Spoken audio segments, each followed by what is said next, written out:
going nowhere. Little bitch, you know.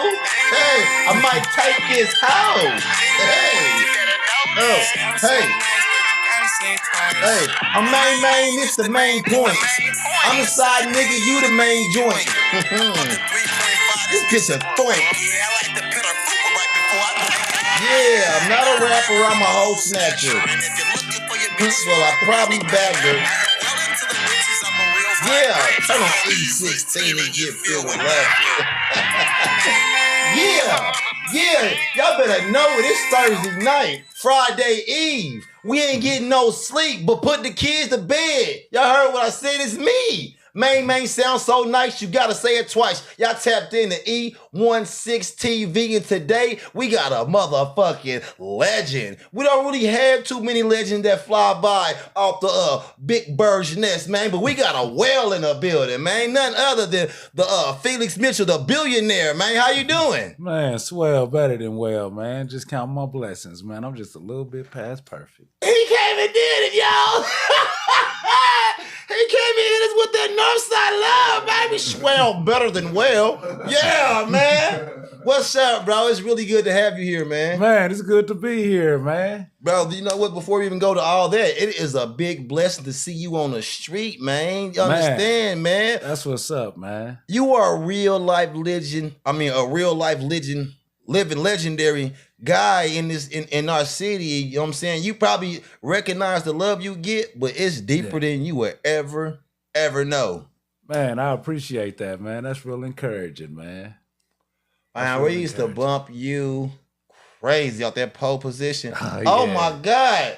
Felix Mitchell, because he's that little nigga. But I used to love that, bro. Man, that's one of my favorites. Bro, like to us, like, you know how it was like every rapper they had like a duo. You know what I'm saying? Like it was MJG whatever, or somebody had a little homie like you know how Jay-Z had Memphis Bleak. You was that to us, like it was rich and it was like, you know what I'm saying? So when you left, it kind of fucked with us. Everybody was waiting, hoping you come back home, was ready for you to come back, like, you know what I'm saying? Fast forward to me as a young nigga, I was fighting the case, and you was coming home like and I want to say it was like 07.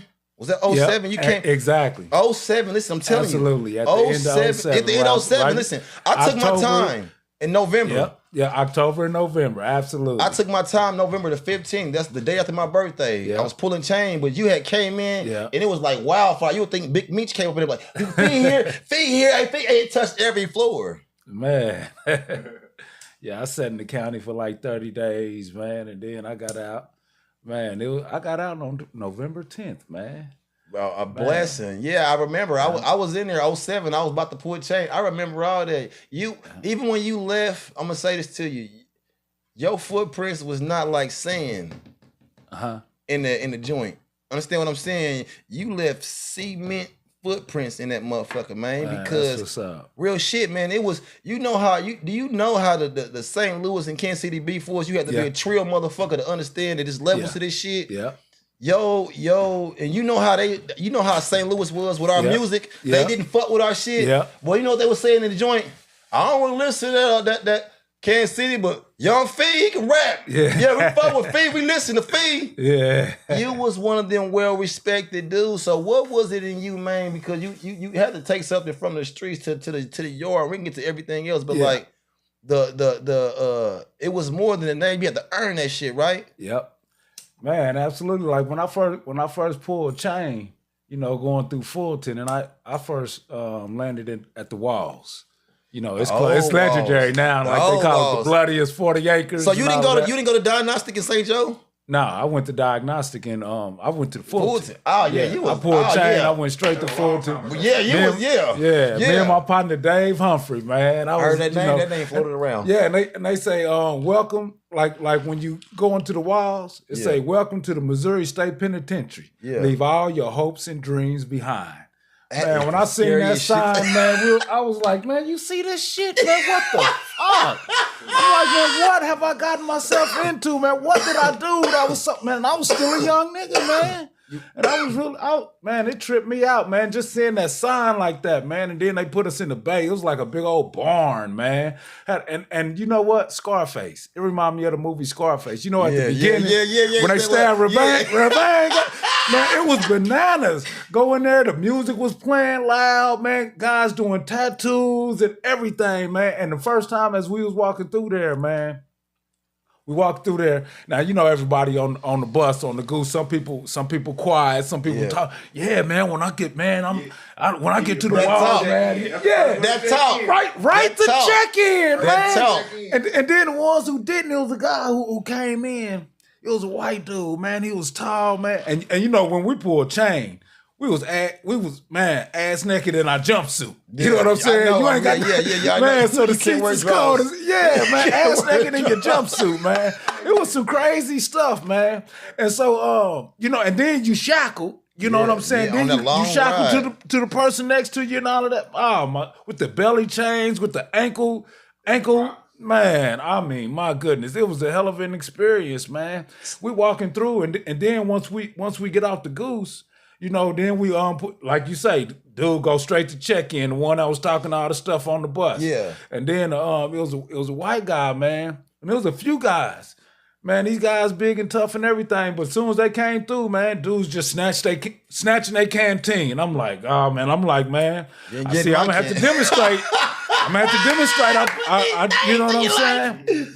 Man, it was like a hell of a thing, man. I'm like, and then we was going to chow and shit. So like, man, somebody got to stay back and watch the canteen, man. I don't know nobody here, man. And so we was doing that. And then when I did go out, like the day 2, when I went out, I seen a couple of my cousins and I'm like, man, this is where you been. This is where you been. You been locked up all this time. I'm like, damn. I ain't seen you in forever, bro. Yeah, man, nigga locked up. I'm like, man, what up? I got a hell of a question I want to ask you. So the transition from there, you was really about to pop hard with this rap shit. Name was really popping. Y'all, like, when it came to rapping, it was a few rappers, whatever, but y'all was it. Y'all was them ones. So to sit back on your bed fighting for that shit in the beginning, how did that look when you see, damn, bro? Because I want to ask you something else too, but I want you to answer that shit because you know y'all was the real bridge, that Bay Area bridge. Yeah. Bro, so how was that feeling watching that? Man, like, you know when cuz say, man, the UPS truck been the block with the units.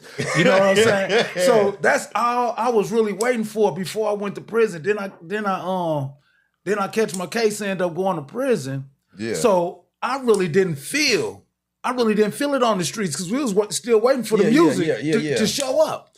And so I was hearing about it. I was hearing about it just like everybody else. I was like, damn, man. I mean, we had recorded a few tracks and stuff, and we was bumping them. But as far as when the music showed up, I was locked up. Can I tell you who put me up on y'all? Raheem's daddy, Uncle Freddie. Yeah, that was my bus driver. That's Freddie, Uncle Freddie. That was my bus driver. Jerry curl sweatsuit. He had every color sweatsuits, every color felines and J's. He rocked he was the flyest nigga ever. Patrick Ewing's every color with that matching sweatsuit. Big Jerry curl. Fast Freddie, that big nigga can dress like a mug. Every chick, long fingernails, type of nigga. Yeah, that's how I got on Rich the Factor. That's how he told me it was his nephew. He had the tape. Yeah. He was like, go listen to this. And I would listen to it the next day. Hey, give me my $5. I thought I could have that. Now I can pay. Yeah, that was my guy. Yeah, that's how I got on y'all. Right, so up in there, so you said you didn't know the buzz y'all was catching, but you felt it when you was in jail, right? Man, well, guys pulling up, be like, man, you rap with Rich, man. I'm like, yeah. You know, I'm like, man, that shit was hard. And I'm like, oh yeah. And I was, you know what I'm saying? Man, but when I seen that sign about, welcome to the Missouri State Penitentiary, leave all your hopes and dreams behind. Yeah. Man, I was like, man, what have I gotten myself into in my lifestyle? I felt it was my lifestyle that drove me to prison. I was like, man, and believe it or not, I quit listening to rap music. Man, I quit listening to rap music. How long did you go through that spell? I didn't start back listening to rap music, man, because I was listening to country, I was listening to rock and roll, I was listening to everything but the thing that got me in it. Now I did record some music. I know, I heard. And that's how I really got tied with the St. Louis cats. You know what I'm saying? Yeah. But other than that, man, I didn't start listening to rap music until Ghetto Russell came out. Ghetto Russell Simmons. And then like when I got to the Crossroads, guys was ordering, that was when CD players. Yeah. When they started letting us get CD players. Headphones. Exactly. That was cost. You know what I'm saying? Yeah. And so a few guys, Andre Davis, you know what I'm saying? Shout out to Dre. Yeah. You know, he would order. Him and Lacey and all of them guys, they was Lambo Lace and all of that, little Teflon Ryan. They was ordering that MF4 stuff. I'm like, man, I don't want to. He was like, man, this shit is dope. And plus my brother, Big Franny, you know what I'm saying? I was on the yard with Big Franny, so Big Franny, he was getting the music and stuff. And plus he had horses. He always kept a mule. So he'd be bringing different tapes and different, you know what I'm saying, CDs and stuff in. So then when I went to the Hole, that's when I really got up on, you know, the Ghetto Russ, the pole position too, and I was listening. I listened to my little bro Slick Gotcha and all of that, Rush and all of that. That's when I first started. It was probably like 2004 or something like that. So you didn't know, by then they had the streets on like a Ziploc. I heard about it, but I'm like, man, you was inspired. You was like, I was so mad. That sign messed all that man, up. My psych. I'm like, man, I got to get up out of here. So and people be like, man, you ain't going to rec, man. I'm like, man, I'm going to the library, man. Once I get out of here, man. I'm like, man, once I get out of here, I can have rec all I want. I can have rec every day once I get up out of here. And that was my whole thing, man. Shout out to Ronnie Barr, man. Yeah. You know, and Ty Will and Marcus Riggs, Amir, you know, them was the guys that was helping me fight my case. John Mark Taylor, you know, Red Hunter, you know what I'm saying? You know, spent countless years basically. Like, so did you have any give up nights when you was fighting for that case? Like when you was going getting them writs and, you know what I'm saying, studying and going back to... Oh, no give up nights. I mean, we used to play this game, man. I mean, have you know how people used to play the freaks and stuff like that? Yeah. Our thing was, what would you do to get out of prison? Would you do this to get out of prison? Would you do this? I'd do anything but rat on the nigga. You know what I'm saying? Anything but you don't do some gay shit or some tattletale. That was one thing that I wouldn't do. So I'm like, man, you can put me on the roof, man. I'll be an antenna. You know what I'm saying? And I said, if all else fail, I'm going to see if it's really power in that fence. I'm going to see if that fence really got electricity in it. If all else fails. Trying to hit that gate. You know what I'm saying? I'm telling you, I'm going for it, man. I mean, you know what I'm saying? I'm going to see if that motherfucker got a live wire in it. You know what I'm saying? It is so good to have you out here, man. You are the true definition of a fighter, bro. You got that, man. Listen, you got that fight in you, man. What? You got that Nat Turner in you when you was in the man. I'm about to man. Listen, I gotta fight him through these books. A lot of you don't understand, man. Yeah. That's a fight. Yeah, fighting for your freedom, man. What you think it is, man? Like, how much time did you have, and how much time did you give back? Now the first I had, they was trying to give me 3 lives. Oh wow! Then they came with like 56 years. But I ended up going down with like 36 years, 37. My parole officer was in 2034. You know how they used to say, man, Buck Rogers dates? And this was back in like 96. Yeah. They like, man, my parole officer ain't even born yet. You know what I'm saying? My parole officer wasn't even born. You know what I'm saying? Crazy, man. You know, and I was like, man, and I was like, man, I'm just a kid. That's what I get to talk about, man. I'm just a kid. I ain't no adult. Bro. I'm just a little kid. How old was you when you first went down? Man, so, well, matter of fact, I started trial on my C-Day. Right on my C-Day. And this was in 96. So I just turned 21. And my trial lasted a week. So soon as I started trial today, I went to the liquor store, bought my shit with my ID, and I felt so good because all the other times I've been having people go and get the liquor for me and all of that. So I was finally old enough to buy liquor. But I had just turned 21, man, and I pulled chain a month later. You know what I'm saying? That's crazy. They found me guilty. My trial lasted a week because I was still out on bond. I was on house arrest. So I would go home every day at the trial, you know. And so found me guilty. Do you know that was it. Our conversations when you left the streets, when you was gone, when you just said fuck rap, I'm listening to country music, whatever, rock and roll. Every time Rich dropped the album, the streets would be like, "Well, Fee would have ate that shit up." That's what it was. It's certain songs. It was like, man, Fee would have killed that. It Your name never died as one of the coldest spitters. That's what it was, man. It was like, man, I don't even know how to explain this shit, bro. You would name rappers, and your name was it. When you rep the North, not rep. When you talk about like our city be like, nigga, the coldest nigga from the 30s, and that name. Yeah. We say the coldest nigga from the North, your name was always one or two. You know what I'm saying? And those that know that been around, they know. So you was really missed. And I keep saying it. It's good to have you back out here, man. And you need to whatever you doing, put that spirit in a lot of cats that's out there, you know what I'm saying, that's locked up, man. That need to put that fight in them, man. You know what I'm saying? The good ones, man. Cause you one of them good ones, man. Yeah, they had, guys like Trey, Keith Carnes, you know what I'm saying, Ricky Kidd and all of that, they put them all on, they've been publicized on the TV. But even the ones who spent like 20 years, like Mataka and all of, you know what I'm saying, a lot of the guys who I have been locked up with, Yeah. Man, it's just so Big Hollow. There's so many guys, man, and it's guys that's still back there, like my cousin Trey. He's still fighting. He's locked up for some stuff that he didn't even do. He done done like almost 30 years for something that he ain't even done. My big bro, he been locked up for going on 30 years. Franny. You know what I'm saying? Big Franny. I hear his name a lot because Rapping Twine always said Franny. I'm like, who is he? When I'm gonna meet him? No, some real shit, man. He used to be Free Fee and Franny. Yeah, it was for a long time. Franny. We heard it a lot. Like, you know what I'm saying, on the tracks. Yeah, man. So you said you got sentenced, you got convicted to 36 years, right? Yeah. 37. 37 years. Yeah. And how much time did you give back, and how much did you do? So I spent 11 and a half years fighting that 37 years. So I gave it all back. That's why I've been able to run for office. You know what I'm saying? So talk that shit that's my next move, because I got to get my bro out. My bro, he's over now. He beat the case over here, but then they pulled up a cold case over in Kansas. Yeah. And so behind a body, all these guys talk about bodies and all of that stuff, man. That stuff when you sitting up in trial and you know what I'm saying? Catch your ass.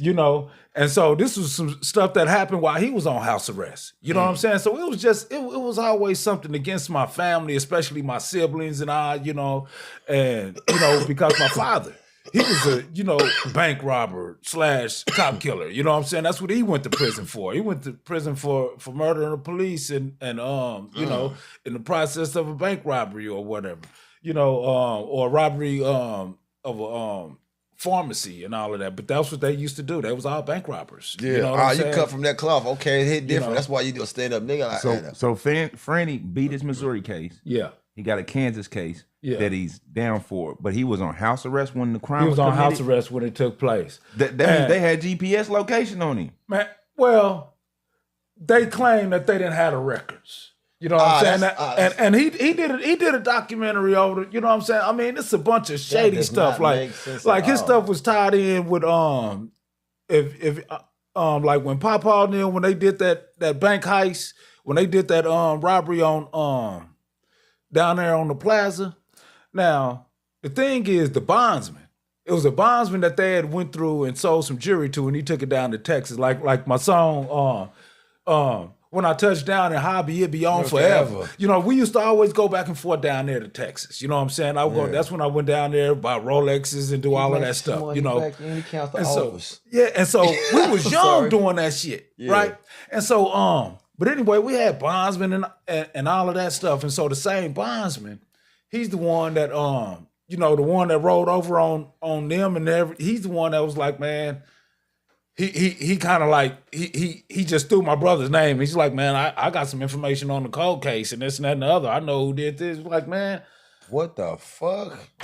Excuse me. Yeah, and it was a whole bunch of other shady shit. You know what I'm saying? So, excuse me. So based on him doing that, and to get out of the stuff that he was tied up in with the Tivol heist, I mean, the stuff is crazy. You know what I'm saying? Yeah, man. We don't need that type of weird ass shit, man. You shouldn't have did that shit, you lying bastard. Yeah, man. And so, and my bro, he did a lightweight documentary about the situation, and so we still working that situation, working that different angles and all of that. But I know, just like how you got the president, and he's part, I mean, it's different things, different maneuvers, man. And so, that I'm working these different political angles, and I'm working the streets along with the along with the court system and all of that. Just untie these knots, man. Nah, that's dope. So how I'm gonna get to there. I'm about to work my way up to that point. So your first, how was it your first day out? Like when you first beat your first back in 2007 when you walked out, man. You know what I'm saying? You know when they say kiss the ground. Yeah, you know what I'm saying? Yeah. I got out. Hey, and what's crazy is I was held up for some motherfucking traffic tickets. I had like $3,000 worth of traffic tickets. You know what I'm saying? And that was they had me in the holding cell, man. I was like, man, call anybody. No, let me back up a little bit. So I went to the what's the name? I was in the county for like 30 days. So I called my grandmother. I'm like, man, grandma, what's going on? I ain't heard nothing. I've been sitting here 30 days. She's like, okay. My grandma, she caught the bus. She had a car, but she caught the bus. That's what she always. That's how she stayed mobile. Mm-hmm. She caught the bus down there and talked to the judge. And do you know they called my name that night? That's why I say, man, the prayer warriors. Damn. It wasn't the money. Yeah. It wasn't nothing about the money. It was about them praying folks. It's about them relationships. It's about who you know. She went down there and talked to the judge. They was calling my name for release that night. You know what I'm saying? Man. And so I got downstairs and all of that. And they told me about these damn $3,000 worth of traffic tickets. And you got to remember, this was at the time of a triple dip recession. The housing market bust, everything. It was all bad. So my little bro, Slicks, he come out, he showed up with 3 bands. Boom. You know what I'm saying? Yeah. Man, get my bro out, man. He got what? Man, you know what I'm saying? I'm like, man, hurry up before they find out, man. Before they find out they done made a mistake. I don't know what the hell, but they opened the door for a nigga. So I'm calling everybody. You know what I'm saying? I'm calling anybody. Rich was in Colorado. Rush was in Atlanta. You know what I'm saying? Somebody else was in. I'm like, oh man, anybody, somebody, man. They finna let me out. They saying all I need is $3,000 for some motherfucking traffic tickets. You know what I'm saying? I got out, man. My auntie came, man. My auntie Miss Kelly came, man. Man, took that money, Slick gave it to her, man. She came down there. I kissed the ground, man. I was like, oh, I was just. Man. What's the first thing you ate when you touched down here, man, when you got out? Some chicken. You didn't go to Humdingers? Man, I ain't going to Humdingers with that. You know what I'm saying? But I was just so shook up, man. You know, you was nervous? It wasn't like it didn't seem real to you? It didn't. And do you know, man, I ended up getting pulled over. I ended up getting pulled over in Oklahoma. Me and Donut, me and Big Mello, we was out there in Oklahoma. We got ran out of they escorted us to the border to get out. But do you know when they pulled us over, they still had my name on the count sheet. I was still on count sheet up at Crossroads. I'm like, man, this is some crazy shit. So you like, I'm like, man, this is what the fuck? They still got me on the count sheet. You know what I'm saying? That's crazy. So I was out here like an invisible person. You know what I'm saying? I was out here like an invisible person, man. It's fuck. They had you like you could have been an escaped fugitive or some shit. Man, they did. And so when they pulled me over, they seen, and this is crazy. That's another story. I ain't even going necessarily got to get into that, but I had some weed. The chick who I was with, she had she had a couple keys, a couple kicks in the baby basket, literally. Yeah. You know what I'm saying? And I'm like, and she told me, she's like, man, where we at? We in the hot. Her dude was in the feds, so she kind of like picked up where the dude was at, and I had to go get me some weed. I had to go get me some smoke. So I'm like, man, I didn't know she had the shit in there. Yeah. And so when we get pulled over for not using our blinker. And so I got the smoke on me, and so. It was like dusty or something. You know what I'm saying? So when I see him, but I'm like, damn. She's like, hey, we can't let him search his car. We can't. I'm like, why? I mean, I understand, but she's like, no, you don't understand. I'm dirty. I'm dirty. And I'm like, when she told me how dirty she was, I was like, damn. I'm gonna have to jump on this grenade. So when he came. I'm trying to eat this weed. I tear the bag open because I done tied it in a knot. All of a sudden, I can't get the knot out, so I just try to tear. Man, when I tear it open, the weed just go everywhere. and I'm trying to, the weed everywhere. It's a little half ounce, but it seemed like it turns into a motherfucking quarter pound. 1.5 ounce of weed just went everywhere.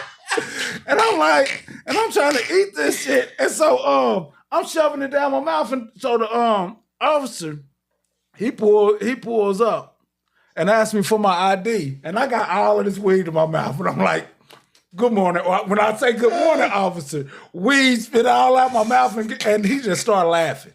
The police just started laughing. I got a mouthful of, like Popeye eating spinach. This is just how it is, man. I'm not. Hey, and if I got witnesses. You know what I'm saying? If I didn't have no witness, the craziest shit be happening in my life, man. I always got a witness for it. That's crazy. So I give him my ID, and when he run my ID, that's when he keep us hemmed up for like hours. And I told you, my daddy. So my daddy is like, what I learned, anytime me or my brothers get pulled over, a regular officer can't approach us. You know what I'm saying? We got to have sergeants and stuff like that because they do a sibling check. And because of who my daddy's a cop killer, they got it on, you know what I'm saying? So now they treat it, I don't give a fuck what it is. Like y'all. So, and then they come with guns drawn. You know what I'm saying? Once they find, if they know, if our tag's in my name or whatever, so they treat it different. You know what I'm saying? So, and this is I learned this shit. You know what I'm saying? So when I gave my ID and all of that, so then he proceeded with caution. He's like, then he's got to wait. He waited for like 5 different cars to pull up, the sheriff and everything. And so that's when they seen that I was still on the damn count sheet. And when they pulled me out, I had all of these. I had a whole bunch. I just came from Jeff City. Yeah. So when I went out to Jeff City, I had all of these different senators and business cards and all of that. And so when he took out all, he seen all, and so he's like, so he's trying to understand. This nigga got all of this political shit. He's still on the count sheet in prison, but he's out here and I'm looking at him. This is him. Yeah, you know what I'm saying? Sense. So it didn't make sense. You know what I'm saying? And I'm like, well, so what do y'all do? This is before the weed was legal. He got spooked. Man. That police got spooked. Man. That's why they escorted y'all off. Exactly, man. They escorted, because I was at the what's the name? Donut and Rich was at the hotel. And so Donut and we hear him talking on the radio, you know what I'm saying? Because Donut he got legal pepper, you know what I'm saying? They didn't took his pepper, threw it out, you know what I'm saying? And you know, and so they didn't have their ID. So they asking me, they like, is one of them names Richard, what's so and so? I'm like, damn, I ain't supposed to give up no name, so what am I supposed to say? Yeah. But I have to say that he is who he is for them to let him go, because he ain't got no ID. Yeah. You know what I'm saying? So I'm sitting up here and we hear it on the radio, and so, but anyway, cut through the chase. They like, ask them like, what do y'all do with people about weed? You know what I'm saying? Yeah. It's like, well, shit, weed is not, this was before weed was legal and all of that. Yeah. It was like, this was like in 98. You know what I'm saying? This was in 98. I just got out at the end of 97, so this was at the beginning of 98. Oh, 08. Yeah, 08, yeah. Yeah. It's all good. No, it's 08. Yeah, 08. Yeah. 08. That's all good. It's all good. And so, beginning of 08, wasn't nothing legal nowhere. You know what I'm saying? And so, I was like, what y'all do with people with weed? He was like, man, shit, we lock them up. You know what I'm saying? I'm like, damn. That's what I'm like. And so, but they let me go. You know what I'm saying? I said, look, y'all take me to, I'm going to go back to Kansas City. I ain't coming back. You know what I'm saying? But if I do, I said, man, you know, I fuck with strippers. And so I get to talking shit to her. Yeah. You know what I'm saying? Because my wife, she's a stripper, right? Yeah. And so she's down there totally nude. I'm saying I'm going to have her and all her baddest friends come up here. And so she's going to finesse y'all. She going to get y'all. She going to suck y'all all over and y'all going to get into some trouble. You know what I'm saying? Yeah. She gonna. That's how that's gonna happen, and then I'm gonna have some dirt on y'all. Y'all gonna, I get to talking all that old crazy shit. You know what I'm saying? But anyway, they cut through the chase. They escorted us to the border and said, "Don't y'all come back to this state." Never come you know back. What I'm saying? Gonna make sure you're walking out to the border. Yeah. Boy, that's the hell of a goddamn. Get out of here, man. And I got witnesses. So this story, you know what I'm saying? Nah, so I mean, it's the craziest shit. You know what I'm saying? But yeah, true story, man. So when you got out, I remember when you first got out, y'all did a performance. Y'all did that big concert up here. at the Club Dallas? Oh yeah. How long ago? How long was you out before that show? Because it was like, bro, you was out not that long, and then you was on the stage. Yeah, that was man, because I remember that show. That was with Dallas. I mean, that was at Club Dallas. That was with Sibo, E40, Be Legit, Too Short. You know, because it was called The Gangster, The Hustler, and the Pimp. The Pimp, the Gangster. Rich was the hustler. Sibo was the gangster.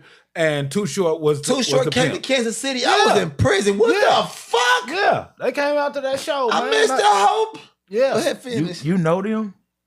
Do I? Well, Sibo and all of that, and you know how Too Short. It was, you know, I was too busy. You know what I'm saying, enjoying my. You know what I'm saying, enjoying the limelight myself. And I wanted to hook up with Too Short and be like, yeah, man, let's do it, you know what I'm saying? But I didn't get a chance. You know what I'm saying? But as far as Be Legit and all of them, yeah. I know Be Legit, Sibo, you know, them guys, you know. Yeah. And so E40. See, this interview can go in so many different directions. Because I know I just got hyped up. Right, we started off on the prison shit. Mm-hmm. But let's stop, because before the prison mode, there was a time when you got into the music. You know what I'm saying? And there was a time before that, before you got how did you hook up with Rich, and how did y'all start? How did you get into music with him? Man, I was going to get to that, to the Cali plug too. So I was on the grind, and you know, when Rich, I had ran away from home, so. When I ran away from home and I was down, Rich was seeing me more and more often. Then when I started, I was like, man, hey, cuz, you know what I'm saying? I'm trying to spend, put me in, coach, you know what I'm saying? Yeah. He's like, this nigga hustling, you know what I'm saying? He's like, man, this game ain't for you, man. This game, I'm like, nigga, I'm out here. You know what I'm saying? I'm outside, nigga, you know what I'm saying? You know what I'm saying? Come on, man. Everybody says you got to come on, plug me up, man. You know what I'm saying? And so his thing was, Rich wasn't no rapper. But when he seen that I was grinding and he knew I was, you know, I was in the books and all of that, he's like, man, how can I get my little cousin? How can I keep my little cousin from going down this path? Because this path ain't for everybody. You know what I'm saying? And, you know, I don't want to see him in this game. This game is vicious. So he's the one that took and went out there and linked up with JT. So I go to holler at him one time. I go to get in the end zone, get myself together. And every time I got with him, he would always make me sit. I'm like, man, my phone ringing. I need to get. He's like, man, that money gonna be there. It ain't going nowhere. And so what we'll sit, he'll drop it and drive. He'll take me out here to look at some houses, take me to Aristocrat. He's like, man, you out here hustling, but what you hustling for? I'm like, yeah, that's a good question. I'm trying to get $1 million. You know what I'm saying? I want to, you know what I'm saying? He used to do that shit too. You take you out of shit. Okay. Exactly. He'd take me away from the grind and show me different shit. You know what I'm saying? It's like, man, look, this is what you should be in it for, man. Whatever you're doing, this is what he's like, man. It's different ways to get to this shit, man. This ain't the only way to get it, man. So that was his whole thing to get me out the streets. And so I go down there to holler at him one time. On this other time, and he's like, he's like, man, just sit back, man, listen to this. So we listening to JT, game recognized game in the Bay, man, game, you know what I'm saying, and all of that. And I'm like, okay, but let me get myself together so I can, you know what I'm saying, yeah, 'cause my page is blowing up, man. I gotta get up out of here. I ain't got, you know what I'm saying. I'll check that out, yeah. He's like, nah, man. I'm checking right now. He's like, man, I'm finna go holler at this nigga, man. He's like, man, this is the new dope game. I'm like, oh yeah. That's how he came to you? He's like, man, it's the new dope game. What kind of car was Rich sitting in when he said that shit? I think we was in that Chevy that dropped Caprice. Okay, you know tell me but you know, he had so many different cars, man. He was, you know what I'm saying? He had 300Zs, he had Corvettes. Way back he then. He had the cars. SS, you know what I'm saying? With the Blumble, I mean, he had Mustangs, the one he sold to Clay Wright. He was always selling. He had the Cadillac coupe with the switches, him and they had twin caddies with hydraulics on it.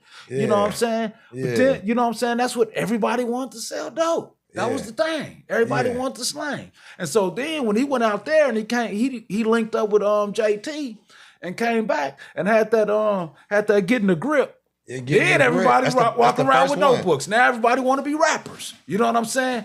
But my thing was, rapping, that was just the outlet for me. You know what I'm saying? It was just that was didn't like care my therapy. For you just do it. It was just my therapy, man. Right, you know what I'm saying? What was the first place you recorded at? JT the Bigger Figure Studio out there in Frisco. That's the first place you ever recorded. That was the first place. And then when I came back here, recorded at West End. West End, you know, White Boy Den. Yeah. Recorded there. Then I recorded in somebody's basement. Was it in Cali? Yeah. So Felix Mitchell was the first song. His name was Young Fee. We called that was my first recording. You did it in Cali? Yeah, we did that in Frisco. That was my very first song. You know, then did Funkin' with the Funkin' with the Sweet Peas came later. I'm fucked. Hold on, wait. We gotta figure this out. I got smoke today. Hold up, you man. missed me. You see, you bro, he out here flossing right now, man. Hold up, man. Don't do that to me right now, man. We gotta break this down, bro. So you said Rich was like, look, we about to go out here and fuck with JT. Yeah. He had already that's what he said. He said, I'm finna go. He's like, this the new dope game. How did you end up out there with him? When he went out there and did Get in the Grip and he came back and I seen that because back then they used to put shout outs. They used to do the shout outs on the tapes and stuff. Yeah. You know what I'm saying? And so he had my name in there, my cousin. I'm like, that's my cousin. He put my name in it, man. And so I'm But he told you he's gonna do that though. Yeah, man. But I didn't believe him. You know what I'm saying? Niggas. And so when he did that, I'm running around with the tape showing, that's it. Yeah, that's my cousin. Rich the Factor, that's my cousin. You know what I'm saying? He was sitting on the cover of the Drop Share, you know what I'm saying, with the Missouri, with the MGD drink, with the Black Missouri sweater on. So how many times did he go to Cali to record that? Man, he was always going back and forth to Cali. Okay. You know what I'm saying? But he was going to LA. Because my cuz Yacht rushing them, that's where they was, that's where they migrated to. Okay. They migrated to Long Beach. Also, you know Rush was living in Cali? Yeah. Yeah, he grew up out there. They got in trouble. Man, I'll let Rush tell his story. Yeah, but he got in Rush, come talk to me, man. Come on, it's a spot for you, bro. He came to Kansas. He came back to Kansas City because the shit got so hot for him. Black Mexican is my favorite song by him. Man. And them niggas was really about that life, man. You know what I'm saying? Fucking with Snoop Dogg, Willie McGinnis. They went to school at Polytech. You know what I'm saying? With Willie McGinnis and Ed O'Bannon. Ed O'Bannon and all of them. Tyus Etney and all of them guys. You know. But yeah, when he was always going back and forth. And then when he came, when he went out there and he's like, man, I'm finna go link up with these niggas, man. So he went out there, came back with that Get in the Grip. Yeah. You know, the Factor player had, man, I was like, okay. That's the first thing Okay, well, let's do it. And that's when I was like, okay, this shit is real. It can happen. And so I went to get with him when he's like, man, shit, get your money together, man. We finna take this flight. You know what I'm saying? I'm like, really? You know what I'm saying?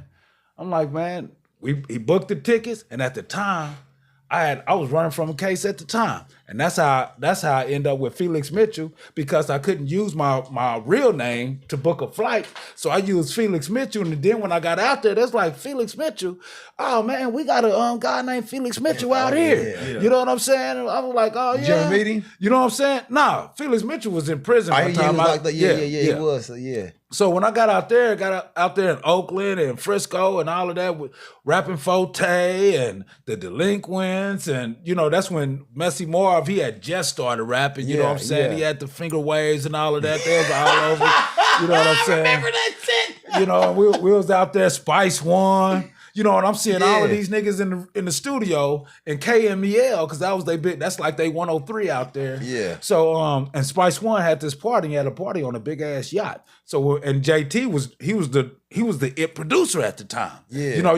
You had Chocolate Cover Mob with Mike Mosley and Sam Bostic. Mike Mosley. And then you had JT the Bigger Figure. He was fucking with Lil Rick. That's the one he was fucking with Master P and all of that shit. Yeah. So just by fucking with JT, we was tied in, and we was going to the clubs. We at the nightclubs with rapping Forte and all of that shit, man. I'm like, man, I really we listen to these niggas and hear these niggas in. So, you know what I'm saying? And they tripping on us because they tripping on us. They staring in our mouth. They like, damn, them is Dom L's. You niggas got Dom L's and y'all shit. And that's when Drew Down, he went and got him some goals and shit. Based on, And this is another thing. I got to share this part, man. Rich was the Factor. Pop that shit. You know what I'm saying? And he had the baller's lick. He had all of that. I was disappointed when I seen E40 come with Major Factor FedEx. That's when, because they was out, man. When you go out there in the Bay, that's all they was bumping, was Rich the Factor, all throughout the Bay. And so when E40 decided to, you know what I'm saying, when he was inspired, I'm like, okay, it's cool to be inspired. At least give somebody their props, because we used to always shout niggas out. So-and-so like E40. E40 gave me the game, did this. Yeah. Like, if I get some shit from, you know what I'm saying, I'm like, man, May put me up on game. Yeah, you know what I'm saying? Yeah. And I'll be like, man, E16, they put me up on game. Yeah. You know what I'm saying? I'm going to give you guys y'all props where I get my game from. So then it ain't no stealing, there ain't no biting. Yeah. But when you just go and just run, go left with a nigga shit, man, you know what I'm saying? So then, because, you know, Rich, he hit the safe with about 4 Rolexes. Yeah. Now, he really pulled up in the Lex. He didn't have no record deal. He really had the Lex with the candy coat with the all gold ones and shit. You know what I'm saying? They get their record deal and then they go get Rolexes. Then they go and get, you see E40 with his Lex coupe. Him and be legit. I'm not knocking y'all for doing y'all thing, but man, you know, that's where the inspiration came from, man. Y'all was inspired. Because E40 was federal. Yeah. You know what I'm saying? Yeah. He was down and dirty with the clique. You know what I'm saying? It wasn't until he got a whiff of Rich's shit, you know what I'm saying? I was like, man, that shit's dope. Let me take this shit and go with it. Come on, man. You know what I'm saying? Be legit wasn't like that though. You know what I'm saying? He really hood, but E40, he pop his shit, he good, you know, but I'm just saying, man, you know where you got this shit from, man. Give him his props. Everything original comes generic. Exactly. And that's just what happened. But that, you know what I'm saying? When I went out there, man, I was inspired, but I didn't know that they was inspired as well. You know what I'm saying? And then they was like, man, you niggas got Dom Hill. And when we went out there, it was a drought out there. They was going through it out there. They ain't never seen nobody coming out there because Lexus was new. You know what I'm saying? Yeah. And so to have a young nigga, because we was young doing this. I wasn't number 16. Yeah. You know what I'm saying? Shit, we had the money. We didn't have no record deal. Yeah. But we out there with $10,000, $20,000, you know what I'm saying? And then holler at Big Franny. Big Franny send another 10, 20. You know what I'm saying? We out there for a week and they like, these niggas is balling for real. And they was just rappers though. Yeah, they was rapping and they was struggling. But, you know, shout out to the Smuggle. The Smuggle was real. Yeah, you know what I'm saying? Yeah, so I'm not knocking nobody, but I'm like, they was getting record deals through the Solar Music Group and all of that. They was getting their little checks. Not little checks, because there was a lot of money for that they ain't never. Yeah. When they was getting them $10,000 checks and stuff, they was excited about it. Yeah. But shit, we wasn't excited about no $10,000 check because we can get that shit out the grind. We spend 2-3 days in the spot, then shit. We call them D spots. They call them trap houses now. Talk that shit. You know what I'm saying? We was in the D spot and shit. We sitting up in the D spot and shit. We get that shit right overnight. We had 4-5 cars. Every car, your shit wasn't shit if you didn't have no D's on it. And you know that's what niggas was doing. We roll standards, not dig this shit. Yeah. From 7 Gym to the freak niggas. Exactly. As soon as we get a car, we'll buy a car from the junkyard, go put an engine in the motherfucker, then go send it to Top King, get the interior, and then go and get the beat, and then go put some rims on it. Now we fly everyone. You know what I'm saying? That's just how we was doing. And we didn't have no record deal. No record deal. You know what I'm saying? And we wasn't shit. We was really grinding. We like they say, we was really gritting, man. Yeah, I was gritting, man. And now you hear the lingo. They done took the lingo. They still won't say, man, the factors who I got my game from. They'll say it personally. But they're not gonna go on the airwaves. They're not gonna put it in their song. That's why when somebody do that, I gotta take my hat out to them. You know what I'm saying? I'm like, man. I want to say this, man. Back in the day, y'all, Rich in the North Side. It was this. It was not cool to be petty. Rich was like, we don't do that petty shit, man. Yeah. Oh, that petty and like the song shit, Bankroll. You know what I'm saying? Man, Stuck petty, up in man. Bankroll. You know what I'm saying? Don't hate on that nigga. If he's tight, just say he tight. You know what I'm saying? Yeah. And that's what I'm known to do. I'm like, man, boy, that boy, I like them kicks, man. Man, you looking good, man. That's a dope ass ride you got, man. Your shit's nice. You know what I'm saying? We didn't do no hating, man. Yeah, man. We wasn't petty, man. Nah, that petty shit, you know what I'm saying? Man. So he brought that orca shit to, you know what I'm saying, that big bank talk. Shit, you know what I'm saying? E40 was federal, but when he came a major factor FedEx when he met Rich the Factor. Rich taught you niggas how to get money. It was cool to get the money. Like, yeah, what it was on. Exactly. Man. You want to get money. You want because we come up in the gangbang era, so it was that separated shit. But niggas who got money money together, and they can relate to one another. So all that other shit was set aside. You know what I'm saying? Hell yeah. And that was another thing, man. So I just to put this out there, man, what we known for. That was like one of the so we had the I forget the name of the song that JT put on that album. But that beat, Beware Those. Yeah. That E40, Selly Cell and JT is on. That was my beat, man. I was in there recording when they came in the studio and they heard me recording. They was like, who is that up in there? You know what I'm saying? Man, them niggas took that beat. That doom. He gave your beat to them. That's the beat he made, though. He made it. JT made the beat, but he made it for me because we was doing a solo project. I'm telling you, that was the first place I recorded. I recorded the Felix Mitchell. I recorded like 3 solo songs. Yeah. You know what I'm saying? Then it was some other songs, but we had a little EP. Yeah. You know what I'm saying, that we was working on. Yeah, man. Damn, JT, why you do that shit? You can't blame E40 them. JT did that. You can't be giving no beat away that you gave to somebody else, but bro. E40 had the record deal. He had just signed with Jive, and he was like, man, I want that beat. Man, I want that beat, JT. I understand that part, but what it is, man, my niggas that came out there, man, we didn't spend money with you. I mean, every beat that nigga that Rich had, man, he spent money with you, bro. It was a bit of love, bro. Cause y'all was a dynamic duo, bro. Y'all about to kill the game, bro. But we ended up linking up with Fresh. Now, Fresh had that shit. Yeah, come on, you know what man. I'm saying? Shout out to DJ Frustrated. Fresh. Man, frustrated them niggas, man. It was them twins. You remember the twins? Frustrated, yeah. And they had, man, that's when we came back, and then that's when, Frustrated. They came from another city. The twins, they came from another city. Yeah. And they had linked up, they had pulled up, they was like, hey, what's up, Rich? I want you to hear this, man. I want you to hear these beats that I got, man. I bet, you know what I'm saying? We looking at guys like, man, dude, in his Mazda 626. We like, man, we don't try that type, man. We, old school's not Suzuki's, you know what I'm saying? Like what he say, man. But my nigga had that shit, man. You know what I'm saying? And so, we had to rock with it, man. He was coming because he knew the flavor. He knew the flavor of the sound that we was looking for. That smooth shit. Yeah. You know what I'm saying? That smooth jazz. Smooth jazz. It was like a jazz type of shit. Because we used to freestyle on a jazz beat. Because you remember that one station. 106, 106.5. Yeah.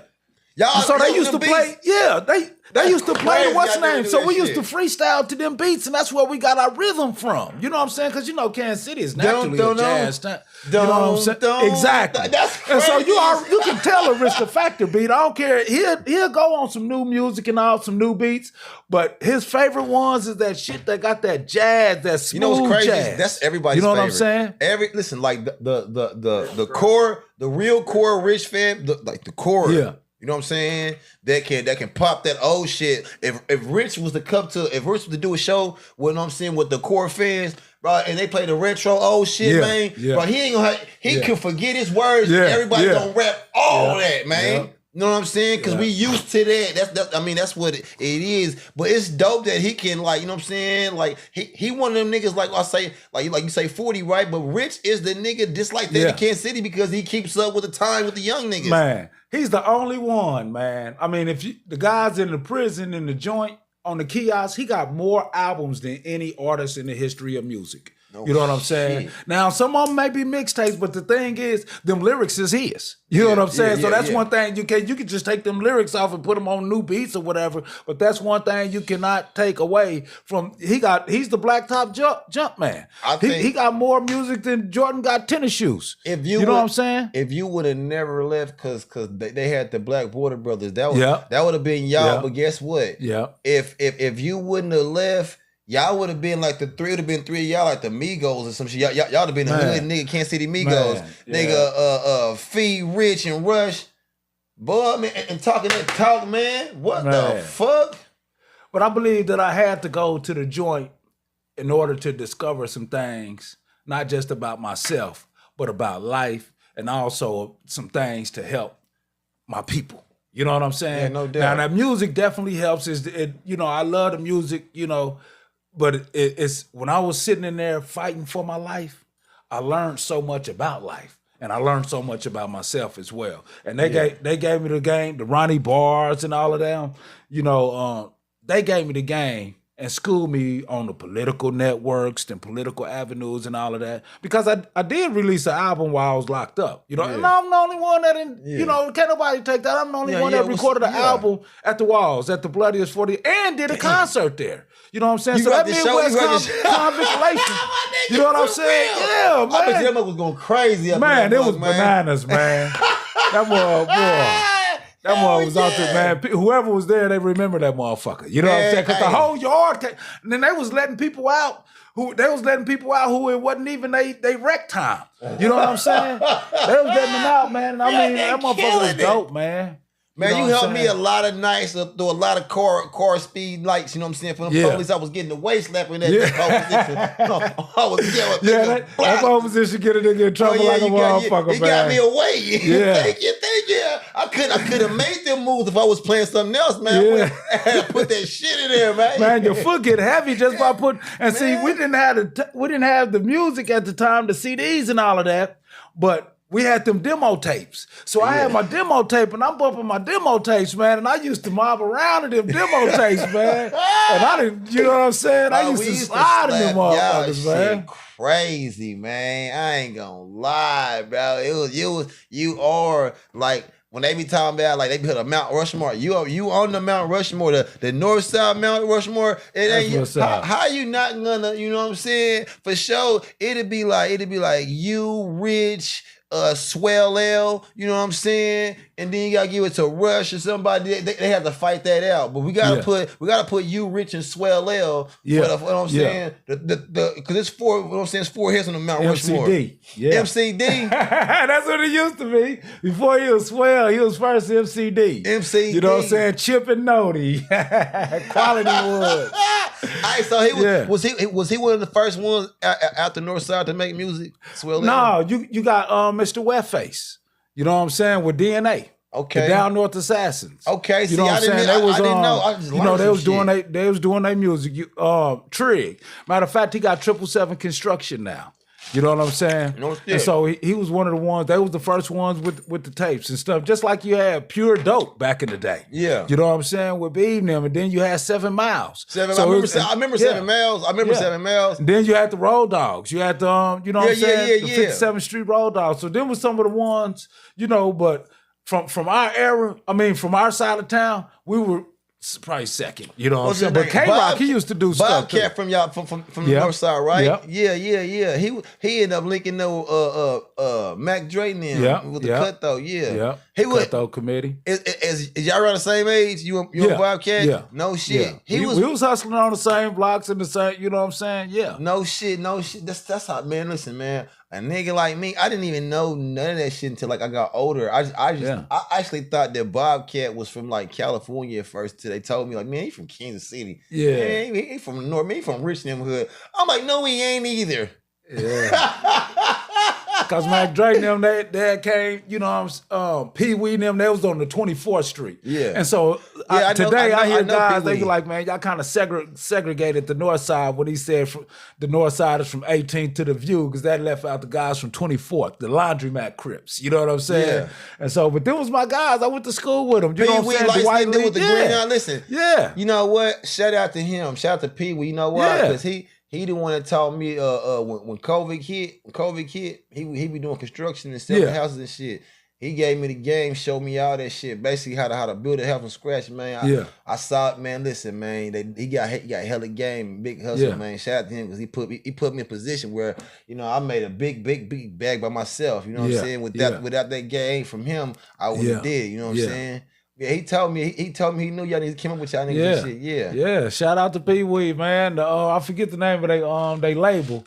But I always call them the Laundromat Crips. You know what I'm saying? Why you call them that? Because they used to hustle at the laundromat. The laundromat ain't there no more. But on 24th, it was on 24th and Crooklyn.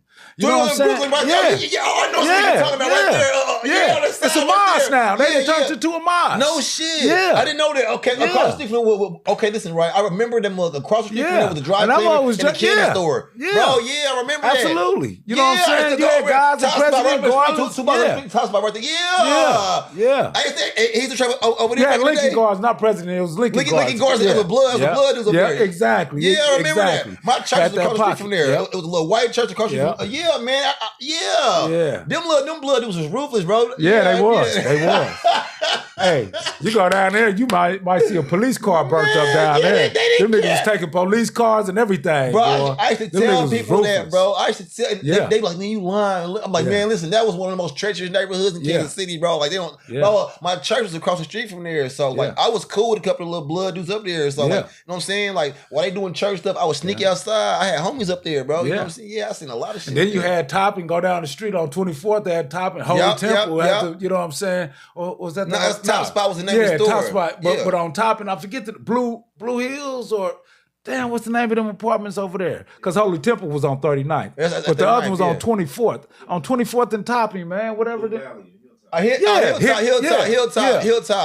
Blue Valley, Blue Valley, yeah. They was down in there hustling. They was hustling like a mug, and they had their stuff. Yeah, they had their stuff, man. You got different pockets. You got different sets. The only set that wasn't a set was Armor. You know what I'm saying? That was everything. Exactly.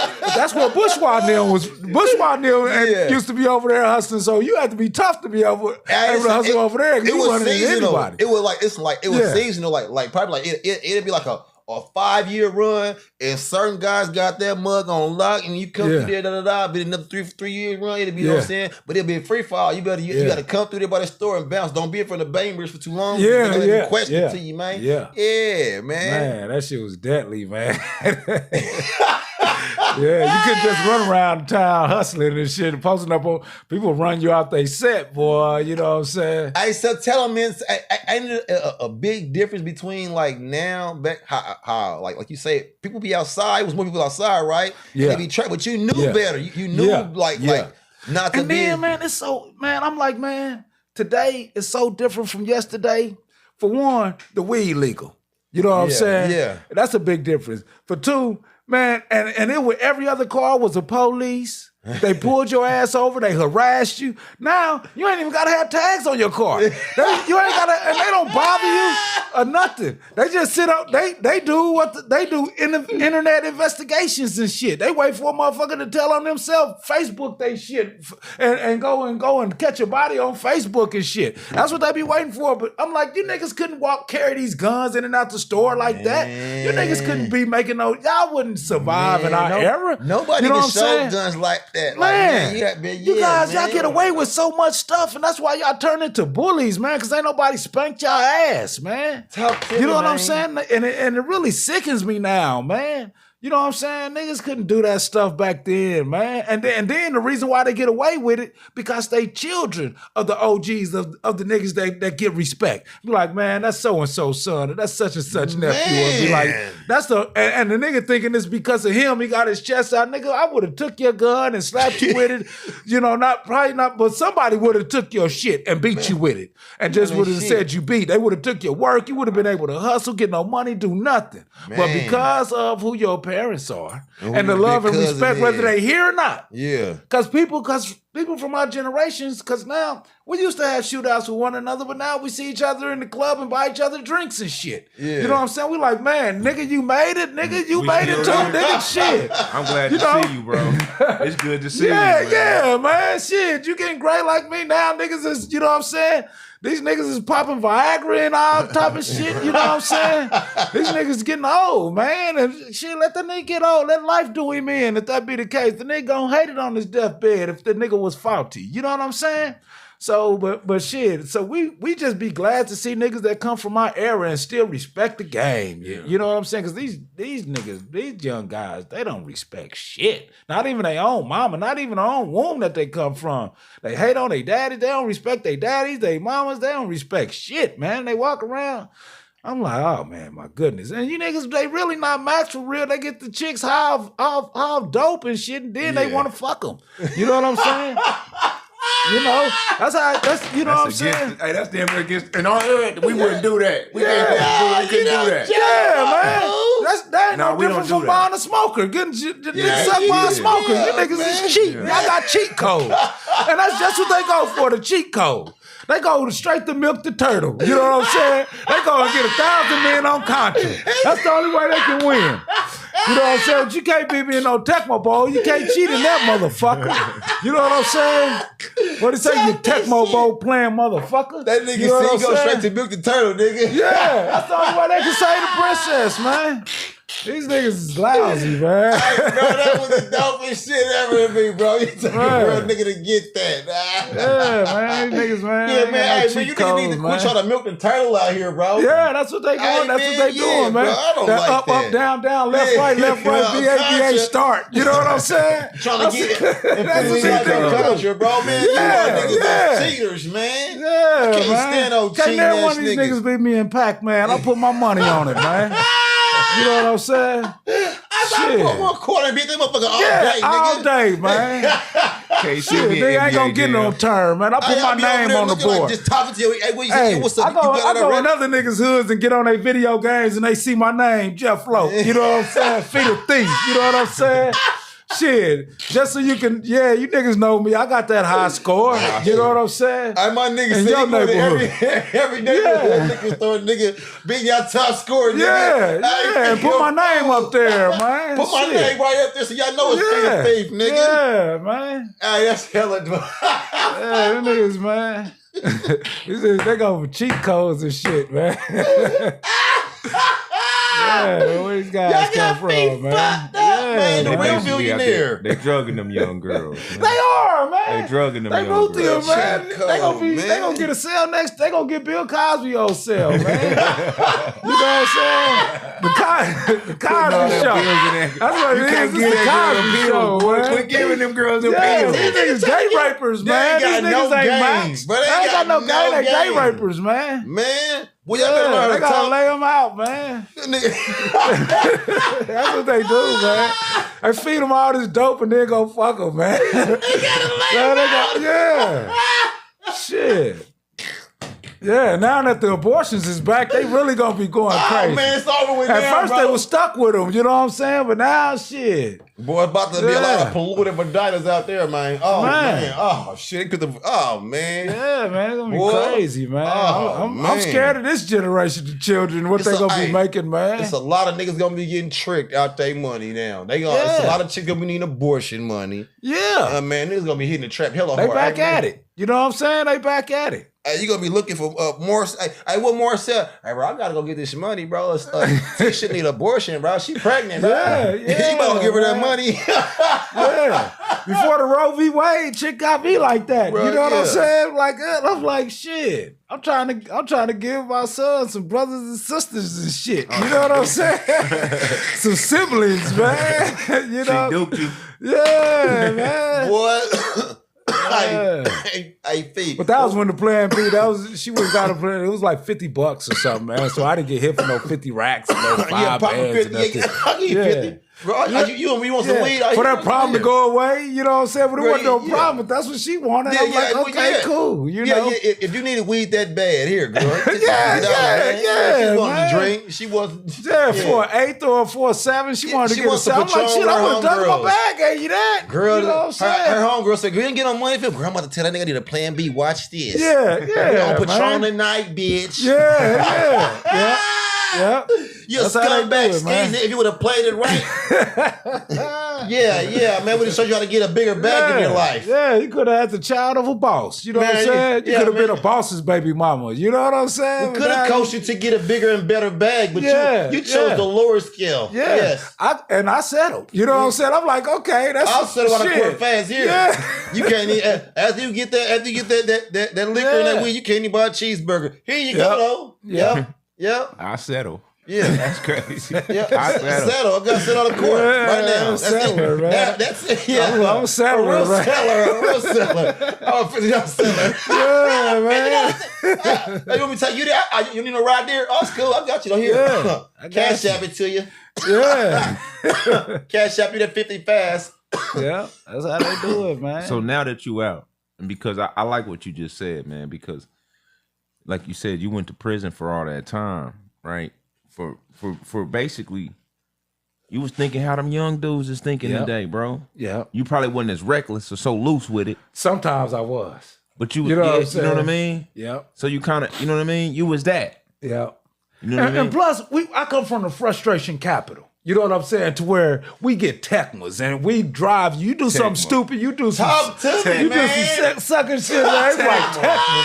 I was like Tecma. Let me get that show. And then they drive you the whole time. So I'm like, man, I can't do no sucker shit that these niggas gon'. I gotta go back to 1004, man. I gotta go and sit on the couch and get it from them. You know what I'm saying? Yeah. And these niggas is gonna drive me, so I can't do no sucker shit. So you know what I'm saying? You was one of them niggas that listened to the older cats. Yeah, man, they saved me, man. So I went to the joint where I had game. You know what I'm saying? I was in the streets with game. You know, and the shit, the music that we listened to. We listened to. If it didn't have no game in the music, we didn't want to. Well, I don't care how funky your beat was. You know what I'm saying? And that's why we couldn't. You know, nowadays I like the Thuggers Ruggers Bone when the song come on, but back then I couldn't get no game out of it. You know what I'm saying? Yeah. So I don't care how tight you were or how tight the beat was, or you know. But if it wasn't no game in it, but now these niggas they listen to this I don't know what to call this rubbish. Shit. I call it rubbish. Man, the rubbish, man. I robbed the plug, I jacked the plug, and I fucked your bitch. I did my homie in. I was like, hold on, man. Listen to what this nigga's saying, man. Listen to I'm like, man, listen to what these guys are saying. So you gonna follow that?